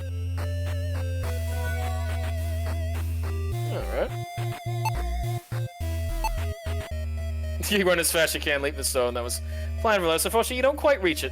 Ow! Yeah, we learned that too, Vast. I remember you had to go through those jump platforms. You know Mario. Yep. Okay. Yeah. Use this. You grab the torch and give it a pull. It snaps down, you hear a click sound on the wall. Clever dwarves, not clever dwarves, not clever enough. Pretty good, you say? Odin responds, "It was unlit, Dell. A dozen lit torches in here, and you notice an unlit torch? Brilliant!" He snickers. Quickly slide into place. Ah, now if you remember, Vas, this puzzle, when I mentioned look at the mirror, so yeah. here's that puzzle again, yep. Take that. From thin air. From thin air, alright.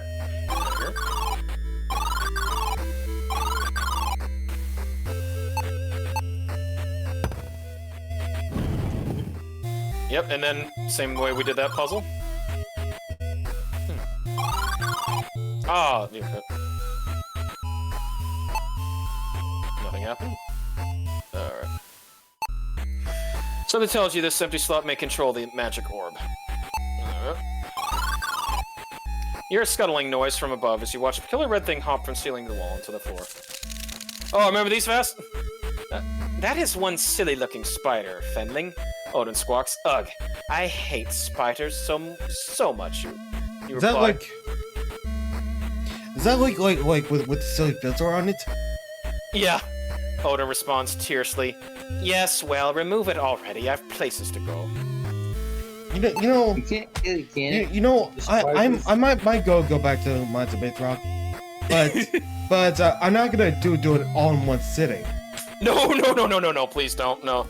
At least we know what to do now. You run forward and give the spider a good boot. It tumbles backwards and end over end until it's smashed against the wall. Having had enough, the spider slowly rises and skulls up the wall and away until it's out of reach. Huh? Because I had it in my mind that maybe like it's so short now that I could do it in one sitting, but I was proven wrong. Oh, no. Yep. Alright.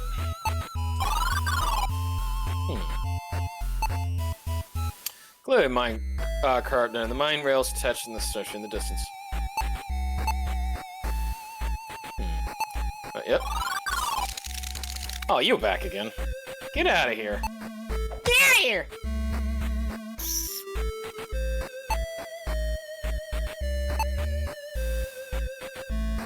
I mean, the beginning of the Dwarven mine proper.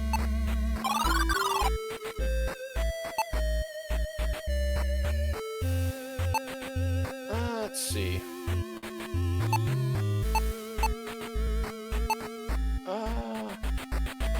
Oh yeah, Dasher. Okay. Were we able to get one of those tablets again or no? Yeah, but you gotta move back. Oh, I see. Yeah, there it is. Yeah, it's the only one that didn't light up. Alright. Mm-hmm.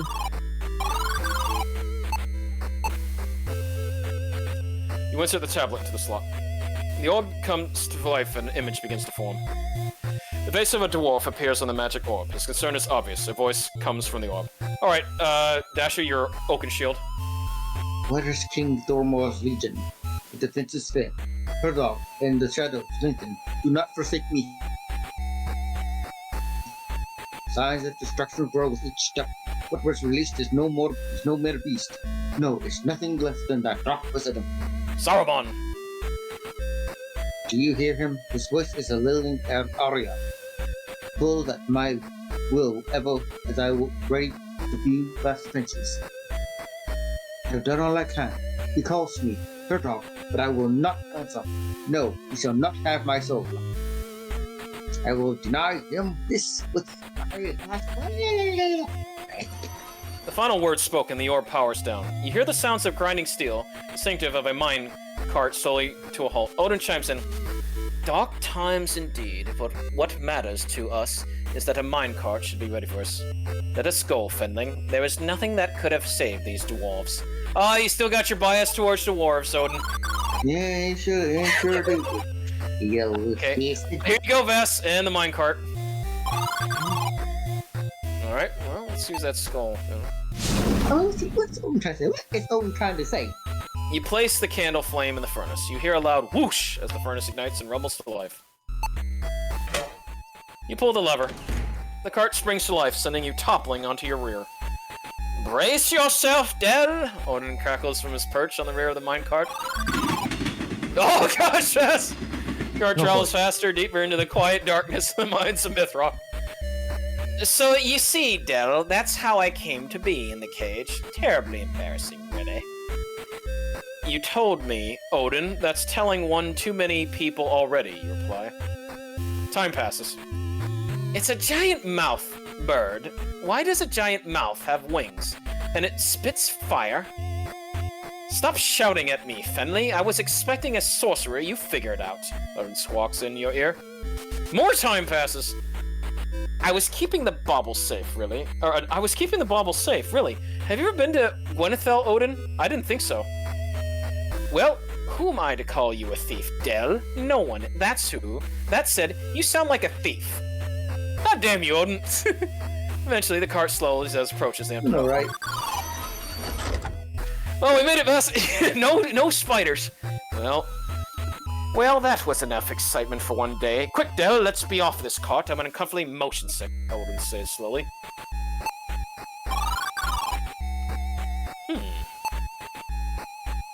The familiar voice of the great wizard Lakmir booms in the small alcove. Dasher. Welcome, sorcerer. I must ask a task of you. Hidden within this safe is my talisman. Take it and travel to my cabin. It shall reveal the final path you must tread. Be wary. You have right, for as you proceed, you will come to understand things as you wish. I trust Odin has served you faithfully. At this, At this, you glare at the raven and mumble. He's been talkative, yes. Lakmir's voice continues. make haste, sorcerer. Neil stirs in this place long forgotten. As the echo of Lakmir's voice fades, the panel slides away, revealing a hidden compartment. You take Lakmir's talisman. Alright, let's get out of here. As you approach the door, it responds to the talisman. The stone slab quickly rises and reveals a path forward. Alright. And there we go, Vas. We have completed the Mines of Mythrock. Hit another dimension warp later. You arrive back at a familiar location. Don't forget, I'm still here, Odin chimes in. I'll see you through this until the very end. Don't you worry, Del. And now Odin is permanently with us. You know.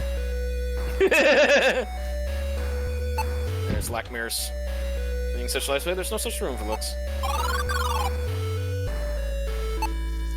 It's a dusty old tome. You grab, open, and notice in a bookmark page. You read the page, the second trump. Alright, Dasher, since this is Lakmir's diary.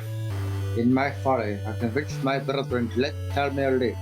We bound him with runes deep below Shadowgate, but he too failed.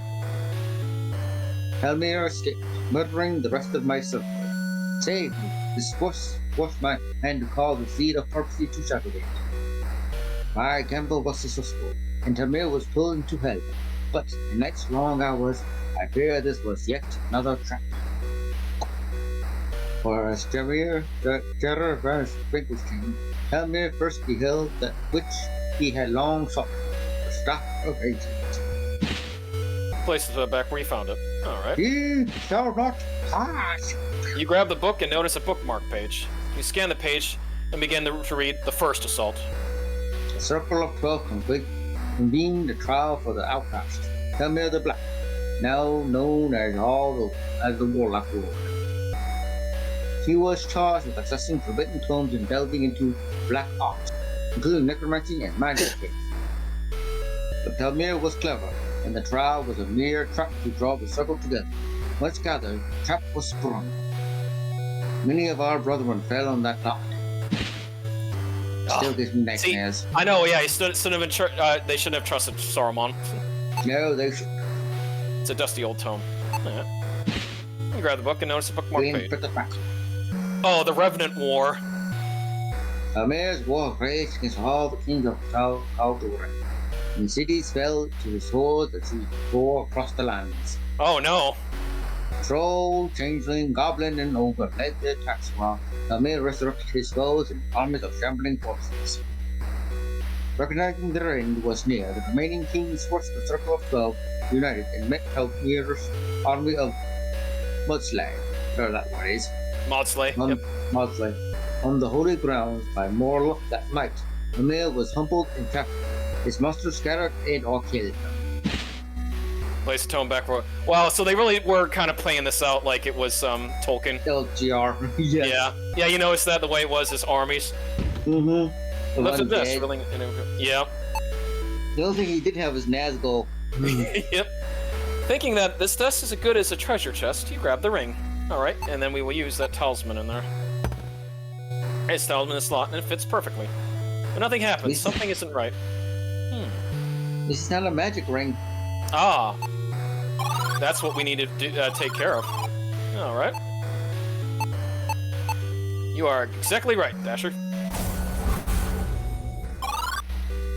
Alright. Let's go back to Gwenethel. So, you may be wondering, like, how are we going to make it a magic? Well, we can still use that temple. You sure can. Hey, Elgorn. I'm just gonna stand here, not gonna yeah. Alright, so... Oh, was there another place we could do it? Forgot about, Dasher. No, that's the place you could do it. No. Not here. I think that's later in the game. It's further. No, you're not there yet. You're not there yet. Oh yeah, no, yeah. Because I know the talisman. Look at that. It's Slackmir's talisman. The external edges are covered in scratches, implying it was removed from a holder. Let's see. Carved upon this plain gold ring is a symbol in the shape of a handprint. That's sweet. Oh, excuse me. Alan, can you still talk to Odin while he's in your inventory? Oh. Sorcerers and their world-bending puzzles. Surely there's a way to create a path. Sweet. Okay. What a trip. Oh, wait a minute.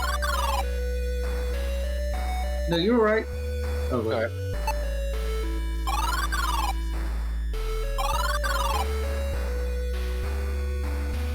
Go back. Ignore your gut instinct. You think it's imagination. The vines creep forward, so you're wrong. Ooh. Yeah. And then they got me, but it'll just get you back where it needs. Yeah, what a thorny encounter. Oh, wait a minute. I know. There. You reach up the hand and grasp the scroll over the tug, you pull it down, revealing the art.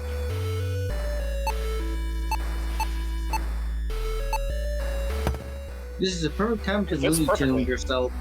Hey! A sudden burst of light blinds you temporarily.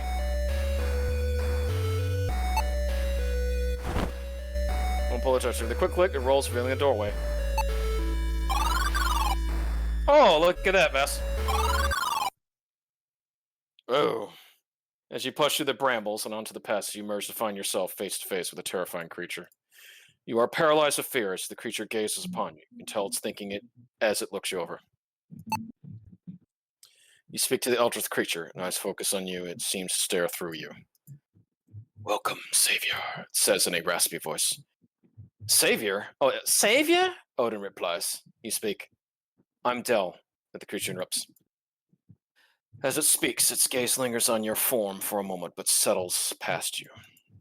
I know your name, Fenling, and your pet. I do not address you. Pet. Pet? I am a guide, Odin squawks in protest. But the creature pays the raven no mind. It continues. 35 years ago, the saviors and their champions came. The champions had names. Jer, Eric, Del. The saviors all brave souls, but in truth, all fools. Their battle raged across all reality. Champions fell and rose again in monochrome realms or lands ripe with color. You see that? Monochrome realms or lands with color. They did mention Eric there, so Beyond Shadowgate TurboGrafx was considered canon. Yep. Across multiple dimensions, the war repeated. One story warped, retold, and replayed indefinitely. The truth misunderstood. Cal Torlin celebrated each story's end as the true victor was banished. Its voice becomes grave. The stage is set, and the final act begins. Will you deliver this land from evil? If you're wondering, Vass, this is the original artwork that they did for the Mac Venture version of Shadowgate. This was the artist had made this for the box art. Huh. And that looked amazing. Yes, it does. It's an eldritch horror. Yeah. Where's its I think I can see its eyes, I think. Yeah, it's right there. It's eyes, tentacles. What do you think of it, Vass? It looks creepy. Yep. Or will you Yeah. plunge into darkness, Savior? The story ends with you. Steel yourself. Lead your Fenling and Raven into battle. Its final words spoken, the creature vanishes.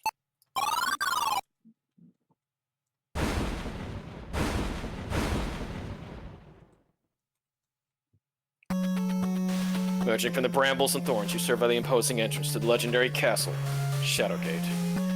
The ancient towers of this magical structure rise in the skies, powering the fearsome storm overhead. Smiling at your accomplishment, you are not sure how it worked out, but you are proud that you made it.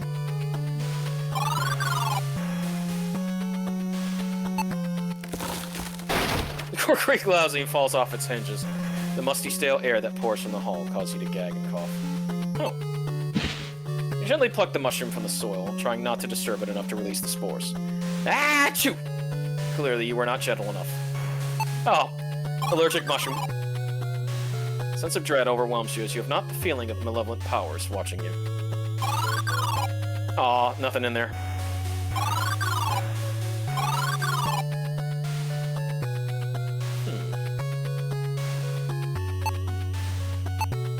Well, in this situation, a better grappling hook would come in handy. Film Valley? Oh, should be here. Just look up. Oh, yeah. Swinging the grappling hook was surprising to Siri. You throw it as hard as you can and just barely reach the beam. You can now safely cross to the other side. Grab the rope with both hands and give a feral yell and swing across the pit, landing safely on their side. Your momentum carries you through the hole in the wall and to the next room.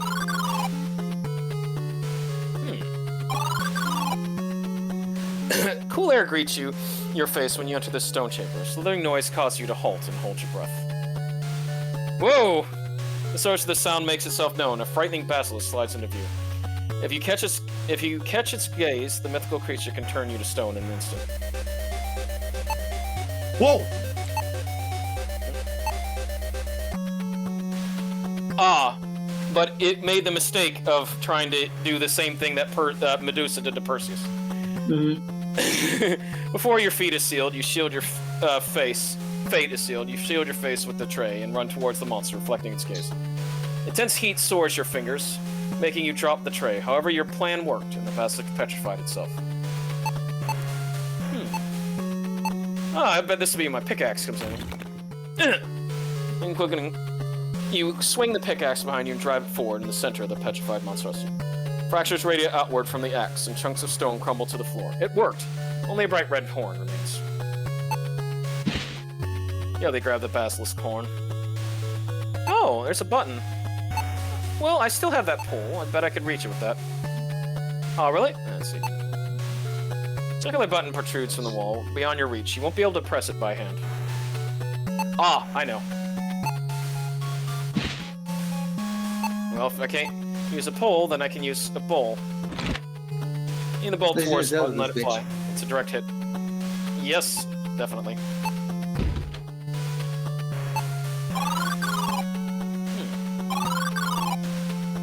Ah, back up there. The shark. Remains of a shark lie here with the water gone. It clearly couldn't survive. Oh, but there's a soul. The shark? Huh. Yeah, remember in the Shadowgate?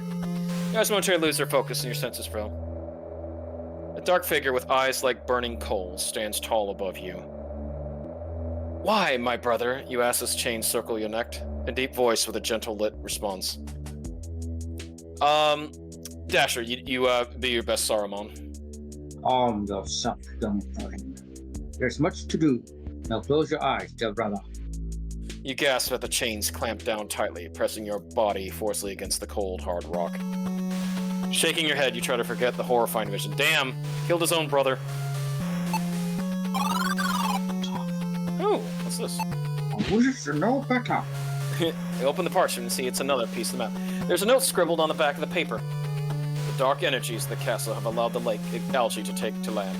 It subsides on meat and becomes quite ravenous. Luckily, as it's floral, it is susceptible to known plant magics. I'm glad you came across this note. You wouldn't have known this information otherwise. Contact with your good luck. You decide to press onward. And there you go, Vas. Boom. Nice. The whole map. Oh yeah. This is a And we're almost getting done too, so that's a good part. It's not a long game, but an enjoyable game nonetheless. Oh yeah.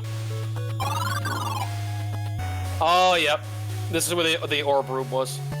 Yep. Hey, look, a trap door. Let's open it. Reach down and collect the pieces of gemstone from the floor. Yes, the handle and let the trapdoor everything a small hole laying down. But we don't want to do it because remember what happened to JR when he tried doing that. Yeah. Provides a little resistance. Ah, and the dragon's gone. Yeah. I've been waiting for him to come We're just back playing out with there. iron. It is locked. And fortunately, we do not have a key yet. Yeah. There's enough gold here that you would drool at the sight of it were you not so exhausted. Huh. I wonder if I can use Mort on him. I don't think you can. It's only works with humans. Skeleton was once a fierce dragon. You're certain many brave warriors met their fate at its fiery breast. Looking close, you see the bones are petrified and the wings shattered. It must have been an intense struggle. Yeah, between the basilisks.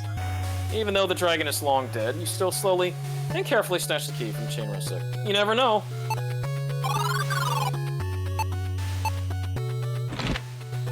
Alright, what did he have? You open the treasure chest, eager to see what's inside. You grab the scroll from the chest. You unfurl the paper in a short note. Stone Devil's skin is impervious to physical and magical attack, however it is susceptible to chemical degradation. I prepared this concoction and have locked it away for use during only the most dire circumstances. You discard the scroll. Bottle 6.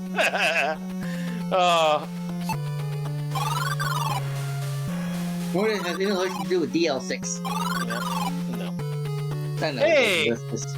Remember that from the mummy and all that stuff? Mm-hmm. A blob of algae destroyed the coffin door. If I like me melt silver, probably won't be good for your complexion. No, it won't. That's a good thing we know Herbacedia.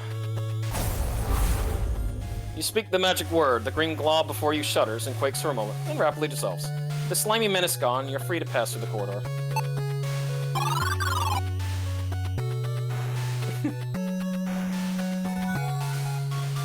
Alright. It will not open. What if you use, Tarquinthal? Nope. Nope. No. Let's see. Or I'm not sure it's...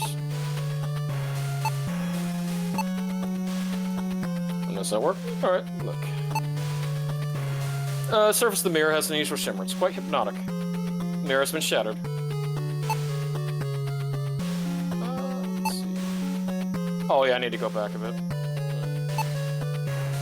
No, I you're can't- good. You got the wrong thing. I think you have to use the spell in that last mirror. I'll be right The back. third one. Oh yeah, yeah. Alright. It's...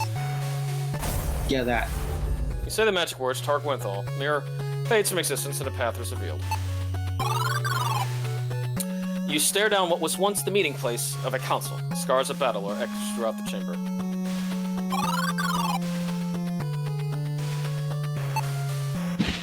You take the scroll. You read the ominous scroll. Dasher. You're, Truth Gandalf. of the spell can only be revealed to the one that finds the pieces of memory left behind the 12. One with the power to summon an offensive can make memories... Can make the memories visible. They will be then yours for the taking. With the spell cast, the memory condenses and materializes, ready for collection. Beware, should you perform a summoning in the wrong place, ghosts will surely appear and steal your soul. At 1, at the entrance, a key was hidden by death. 2, a valiant sword was stored in the modest's closet. A frozen orb once sat on a pedestal. A servant's broom once swept the shards of broken mirror glass, always stored to the left. A weapon of modest means shelved in the storage. The arrow of the hall no longer sits in the circle. A perilous bridge was one of the ways across the castle, Shadowgate 1. Its owner long gone, only the scepter remained in the coffin. A means of protection lay at the foot of the chest, surrounded by treasure. A book of ill fate was read by candlelight in the alcove. He drank out to the honor of Tom of the stairs. Evil-eyed once oversaw the antechamber. You know you cannot complete your quest without solving this riddle. You must find the memories of the 12. That's fun. Literally it is. Yep. Dasher, was that Decidium Worth, or was it Aduca Spiritus? Aduca Spiritus. Okay. Educate spirits. You speak the magic words, but nothing happens. The hollow nature of this chamber must be nullifying your spell. So I think you can use it here, I'm not sure. Oh yeah, but you have to use that later. Okay, so Aduca Spiritus. A broom. One of the memories. One memory of 12.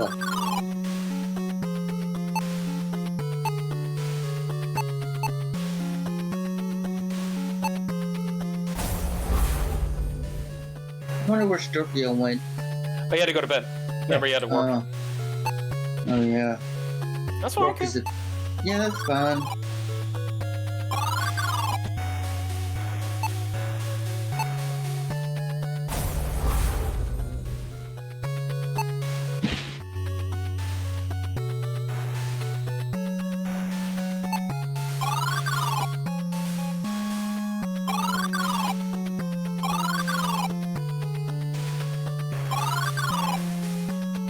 You use it here. Timon. Yep, yeah, Timon. That's it. Which is an interesting Easter egg that you could do out of the original. Yeah. But it's hard to do. Oh, yes. Yes, very much. They showed a video on YouTube if you look at the that code, that scan code they have on the Beyond Shadowgate. Oh, cool. I got to see the Wraith. That's nice. No, I wanted to see if that was the... And see, there's the original. Because that's where the Wraith was. Yeah. QR code. That's what's the name of it. The QR code. Yeah. In the Beyond Shadowgate guide. That if you scan it, they show you YouTube of what that person's trying to find that secret. Oh, you wait, before you move, go back. See a creature standing at the edge. It turns to face you. It starts to crawl closer and closer. You don't like how it's looking at you. You start to wonder if it's hungry for a fenling. But maybe it might like a mushroom. Holding your breath, you throw the stern newt mushroom straight at the ugly creature's face. It's a direct hit. Spits out the gem, tumbling backward in the chasm. You hear the undead bellow, shouting intensely. After a short moment, the screams are replaced with loud chomping sounds. Oops! You collect the blue gem as Odin squawks, Lakmir spoke of these gems, so they functioned as magical keys in Castle Shadowgate. Shame Lakmir isn't here to instruct you, he finishes. You reply, true, but Jer is he may have some advice. Alright, so this is an area where a memory would be. Spiritus? We're running out of ideas, so this is great from the original game. As you were saying, Dasher? Oh yeah, see that? Go back, go forward. No, I did the arrow. I already did the arrow. No, not the arrow, look at the little torch. Oh, yeah. Is that one of the Duke Spiritus? No, you need to take that. Yeah, you grab the end of the torch, and with a gentle pull, take loose at the touch of the wall. You're gonna need it for later. Yeah, I saw him as and paint handle tell us it's not a torch, seems more like a lever. Yep. Here we go. I held onto that torch not knowing what to do next. Yeah. When I got to the part to find that room, I got aggravated, like, wait a minute. Oh, that torch, I didn't use it yet. Yep, where the book was. Get rid of that. So, Rugal, well, have you ever tried to do that secret in the original Beyond Shadowgate? Not in the original Shadowgate? No, because I didn't have the Mac Ventures version. Well, oh, sorry. Duke Spiritus. And this is where Lakmir's eyes were from the NES version. You took my eyes! Sure. Sword and the sling. A modest weapon. A valiant weapon. Because we used that in order to defeat the Cyclops. And then finally the key. That's how you entered Shadowgate to begin with.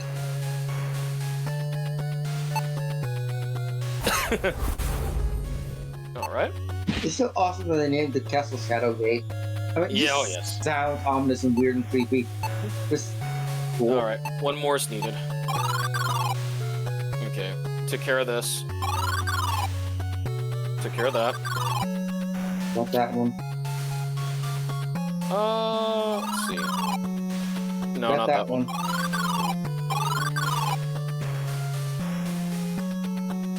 Not this one. Yeah. No, there was nothing there. Yeah, we did Timon. Got that one. Wasn't here. Try to think else. Yeah, I did the orb. Was it here, Dasher? Yeah, it's there. Dragon? Yeah.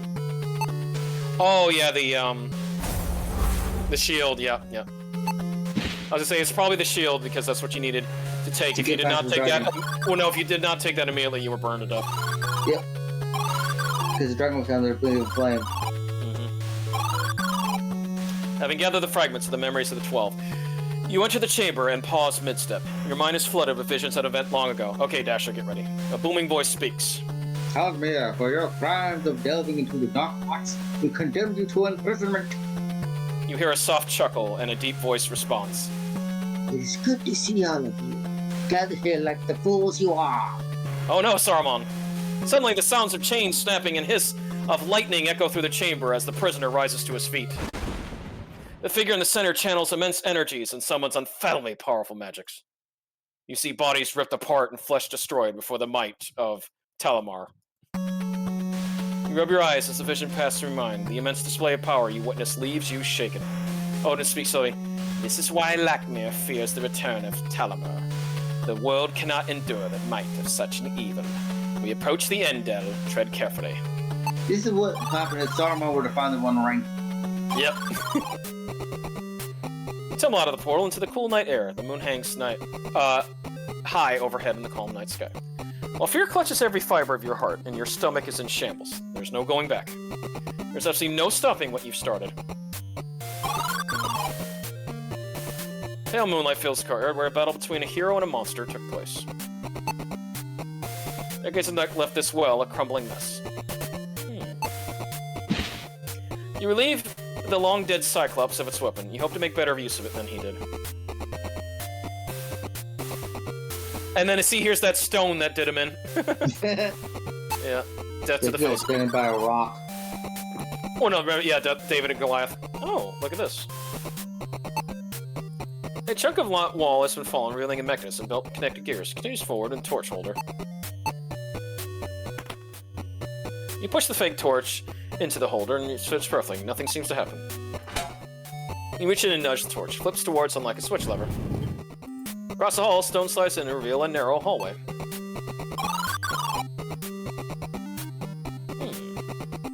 See, it looks like it took it. You lift up the table runner, revealing a hidden switch lever.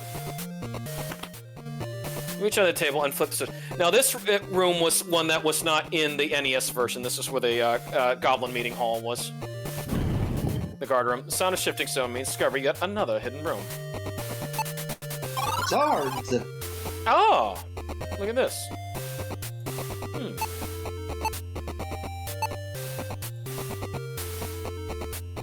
No, you don't have the stuff yet. Yeah. I thought I did with the pole, but I'm not sure. No, yeah, you know I don't. Alright. No, not yet. No, yeah, because I know what I have to fix. I have to fix the white shards. Yeah. No, yeah. Oh, there you go. Look, the farts. White shards. Oh, okay. It did not open. Oh, I can't get the glasses either. There's a strange shallow hole in the wall. Stick the pole in it. Stick the pole in it. Yeah. The item is useless here. Darn it. Yeah. Oh, but what about the blue gem? Nothing happened. Okay. Let's move through. Ah. Oh, and poker. I'll take that. A layer of dust covers his pewter goblet. Oh well. Mon globe was open, revealing a hidden compartment. It is empty. Oops. You can't actually take the goblet, though. Yeah, it does nothing. Yeah, I know. This is something to grab. Yep. Ah, remember that. As you enter the throne room, you are startled by a figure standing on the throne. Like the castle, this once regal monarch is decaying with time, looks quite dead. You feel you're being watched. And again, we can use City Mort on it. Your eyes momentarily lose their focus, and your senses reel. You breathe deeply, collecting your thoughts and imagining what caused the earth below your feet to quake so vigorously. A large fireball appears before you, causing you to shield your eyes. When you open them, a dark figure looms over you. Tullamore, you fiend! I'll kill you! Shout, but your words catch you in your throat. You feel like the ocean is crushing you. A calm, deep voice resides. Martin, sit and endure your for all eternity. He walks away, laughing softly. Thinking how you try to forget that. Man, Saruman really fucked this guy up. See, Saruman, say Inside the a good pillar. wizard. A ring is stuck inside the stone. That must be the key to opening the secret tunnel underneath. Yeah. Oh, yep. That was the one where if you went that side, you got crushed. Ow. Yep. Yeah, and this is where the gargoyles were. You had to blind them. Wait, pretty sure, wait, hang on. Aren't you going too fast? You're forgetting something. Oh, wait a minute. What was it? Stone statue has been shattered. Not going too fast, but, not ready to go down here just yet. Yeah. Can't do anything in here. Oh. These boards have been hastily nailed down the door, blocking off. With the right tool, you might be able to break through.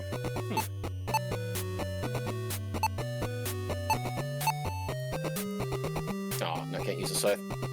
Right shirt, but... Oh, poker. Yeah. How can a poker remove it? That makes no sense. Another board between the boards. Take a breath. Pull down the heavy door. Such a grunting echo down the corridor as the boards break free, opening a passage.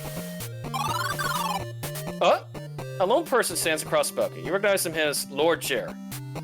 Vast. Or, sorry, yeah. He says with a smile. Wasn't I supposed to be wary about somebody like this?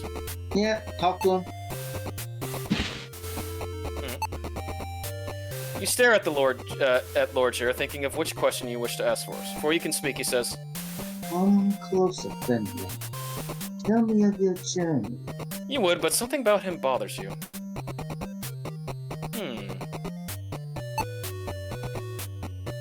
This wouldn't work on him, would it, Dasher? You need the horn dot. Was it? The basilisk horn. Oh, yes. There. You yell, "Be gone, foul devil," as you plunge the tip of the horn into Jer's neck. Your suspicion is confirmed as the mimic lets loose an inhuman shriek. It features melting away as it quickly petrifies. A flash of lightning strikes its body, scattering the stone to dust and leaving only an empty suit of armor behind. You reach down and take the suit of armor. What's this? The cast iron rods rest vertically within the stone mount. Alright. You pull the rod from the slot and take an item with you. This is where a little hand would come out with a key. Oh, remember this? Which choice do I make? Do I take the gold one or I take the cloth sack? You take the cloth sack. Cloth sack of gold? Oh, yeah. Yep. You step onto the cracked corner of the landing and reach down and grab the pot. Luckily, the patch job is strong enough to hold a fenling, not somebody in a suit of armor. You take the gold pot and retreat to solid ground. Alright. So I guess in the game where that part, you have to take off the armor just to get to that part. No, you're not supposed to ever take it. But you needed the cloth sack, right? Yeah, you always need the cloth sack. No, you were supposed to be like how it was to determine your greed. You know, it was a lesson about greed. Yeah. Okay, and then use the red shards now. Red? Drop a handful. Oh, nothing happened. No. White shards. Yeah. Not yet. I But can't you speak. need to. Not yet. No. Yeah, I need to get back to Jer. Yeah. Yeah. Not there. The back to town. Yeah, but I do have to talk to Jer because remember he's the one Yeah. that he about like I did the mimic and I got his armor. Yeah. All right.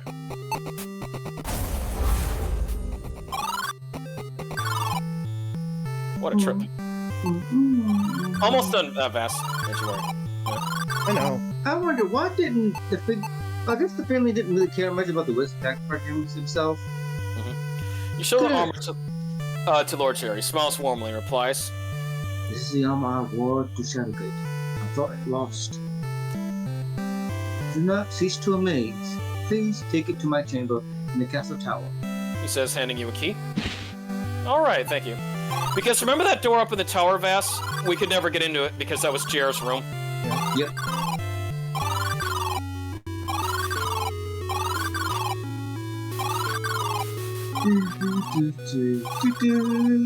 Oh, yeah. Okay, here we go. Jer's key. And then for a little bit of blasted past Vass, we go through. Here's all the stuff from Shadowgate. Yeah. The horn, the glasses, The horn, all the glasses, scrolls. a heavy cloak, yeah, with adornments like pockets, helmet, ancient hammer, shield, torch, ancient-looking leather-bound parchments with scrolls, the gauntlet, yeah, so it was 12 on the gauntlet. Guest room, alright. I did it all, you see.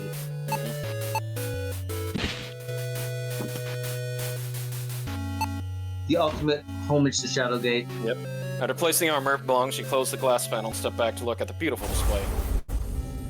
To your surprise, the case lifts into a ceiling, exposing a hidden compartment containing a tall wooden staff. And the Turbo GX beyond Shadowgate weapon. Let's see. Magic lens scroll. There you go, empty sack. You trade that, because if we tried picking up Vass because it's so full of magic, it'll zap us back. So it's like saying, yeah, you can't touch this. Make sure you don't touch the powerful. Damn. You did touch this. Because unlike Jer, Dell's only a Fenling, so he doesn't have the same power as like Jer did. Okay. So we got everything we needed, Vass? Or Dasher? Yep, we do. Alright. Well, no. We don't have everything we need. But we need to go to the blacksmith. Oh, yeah. I remember. Because we gotta tell him, hey, could you crumble this blue gem up? I would appreciate it. You need a Maya too for the grumbler.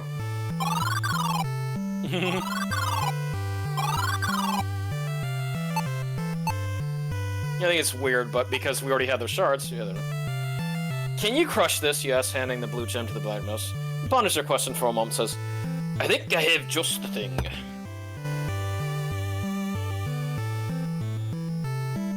The swing of his hammer, he smashes the gem. There you are, free of charge. Shame to destroy a beauty of a gem like that. He finishes, you nod slowly in agreement. Thank you. Alright, let's get out of here. We just had to do that quick stop fast. Yeah.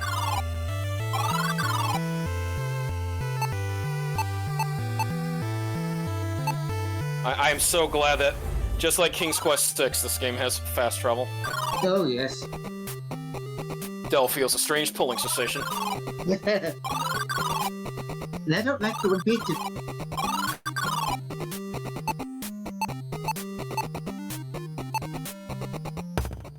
Alright, speak. You kneel before the statue and recite the prayer of the One. You shield your eyes until the light dims and you hear a loud crack. The statue has been destroyed. However, the shards in the mold are no more. They have combined into a bright and sparkling lavender gemstone. Oh, Take the Purple gem. Mountain's Majesty, eh? My gems happen to be one of your favorite pastimes. Yeah, do you know these tempies I got? Yeah. Okay. And you notice the color of gems are red, white, and blue. Yep. So did you smash America's gems then? No, we got to lavender. Alright. I know. It's red, white, and blue. That's America, though. Ah, yes, this one.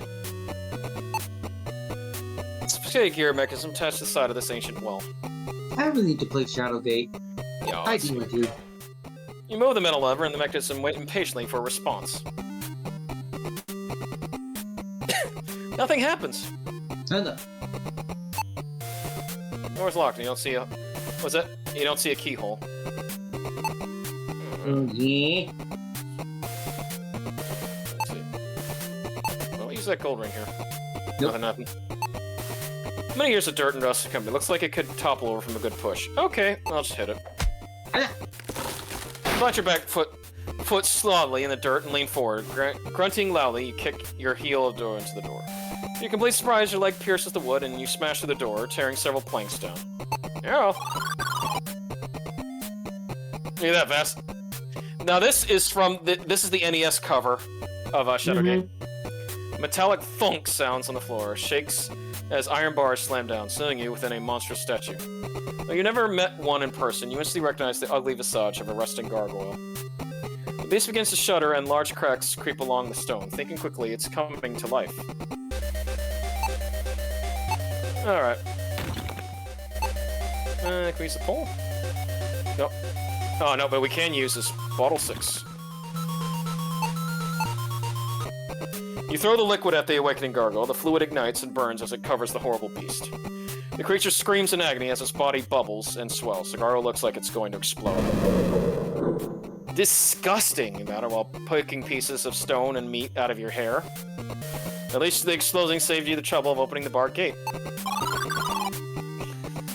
Ah, and see, this part, that was from Uninvited. Okay. So, let's use that lavender gem over here. I was locking the way. Alright.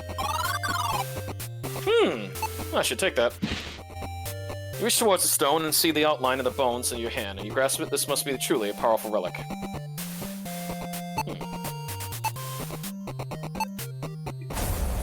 You place a stone near the staff, and it flies from your hand and moving over the silver orb and engulfing it. The silver disperses throughout the stone, emitting glimmers of light. It is magnificent, like viewing a beautiful sunrise. We have the divine staff. The existence of this weapon is a beacon of hope. One who is righteous enough to use it wields the power of a god.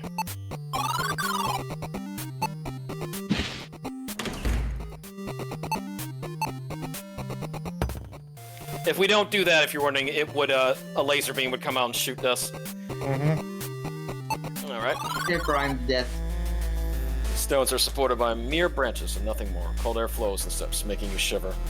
The smell of an atmosphere of the cave seems to originate from the pillar ahead. And remember, in Mines of Mythrock Vast, this is where Lakmir was chained. You've heard the tales of Pillars of Warning, which are described much as this obelisk looks. Only prisoners with powerful magical abilities are bound in these cells. This prison failed to hold its prisoner.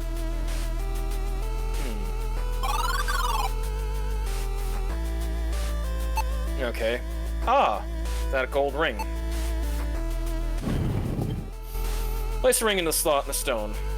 Like magic, the door rises into the air, granting passage. Alright, you ready, Vass? Ready. Yep, and that's how we approached before. Huge tremor shakes the cavern, knocking you to your knees. The stale smell of sulfur and wet earth is overwhelming. The chanting is much louder now, and coupled with the sounds of howling, winds crackling thunder. Your stomach knots as you realize your journey is nearing its end. It's time for you to confront this evil plaguing this land.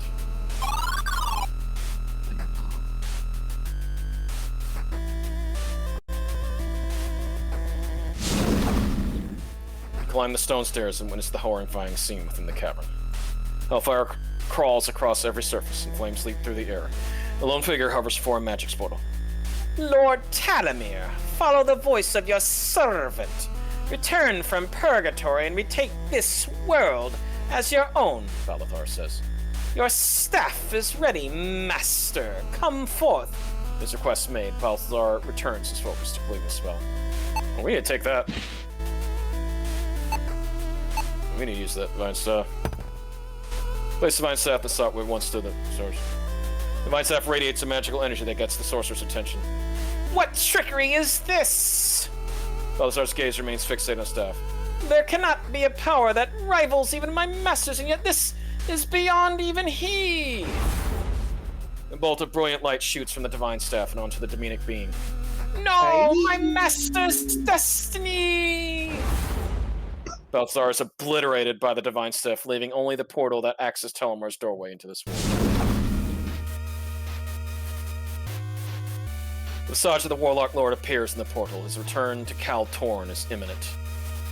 A lilting voice carries across the cavern. Dasher. What a gift you have brought me, Finley. You played your part well. Now die. You hold the Divine Staff high, channeling its energy towards the portal and into Telemar. Oh shoot. Searing pain crosses your face and palms, so the staff unleashes power. You feel your skin burning to shred. It's now time to make your final stand. Well, Dasher, you shall not pass! You shall You hear familiar voices. Brave Squire, protect our kingdom to the end. Steady, small hero. Oh yeah, you say it. Yeah. Steady, small hero, shall prevail. Fight, yes, fight! Fight, hold tight, Fenling! Yeah!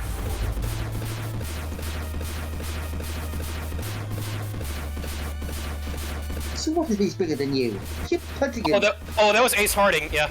Oh, he's bigger than you. Keep punching up, kid. Kid. Do defeat this fiend already? I grow tired of him. Yes, Okay, Odin.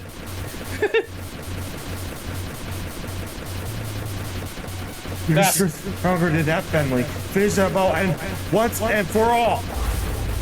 Died.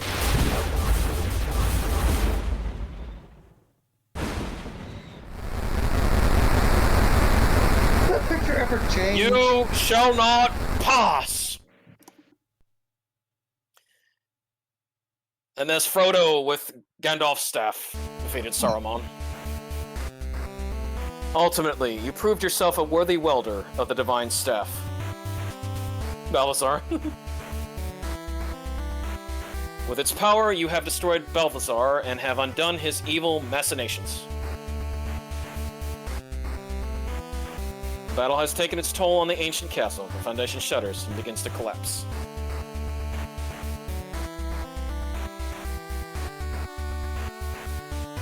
As rubble falls all around you and all hope seems lost, you see a familiar sight.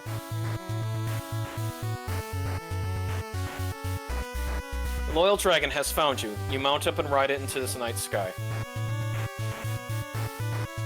Thank you, Colvin. It doesn't take long for you to reach Gwynethel.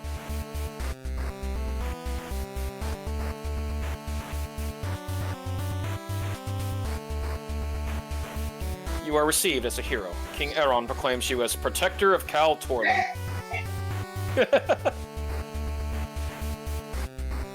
With Talamor vanquished for good and all the riches you could ever want, you leave the throne room to begin a life of peace. But the bards will need new legends to sing and new tales to tell, and although this quest is over, more adventures await.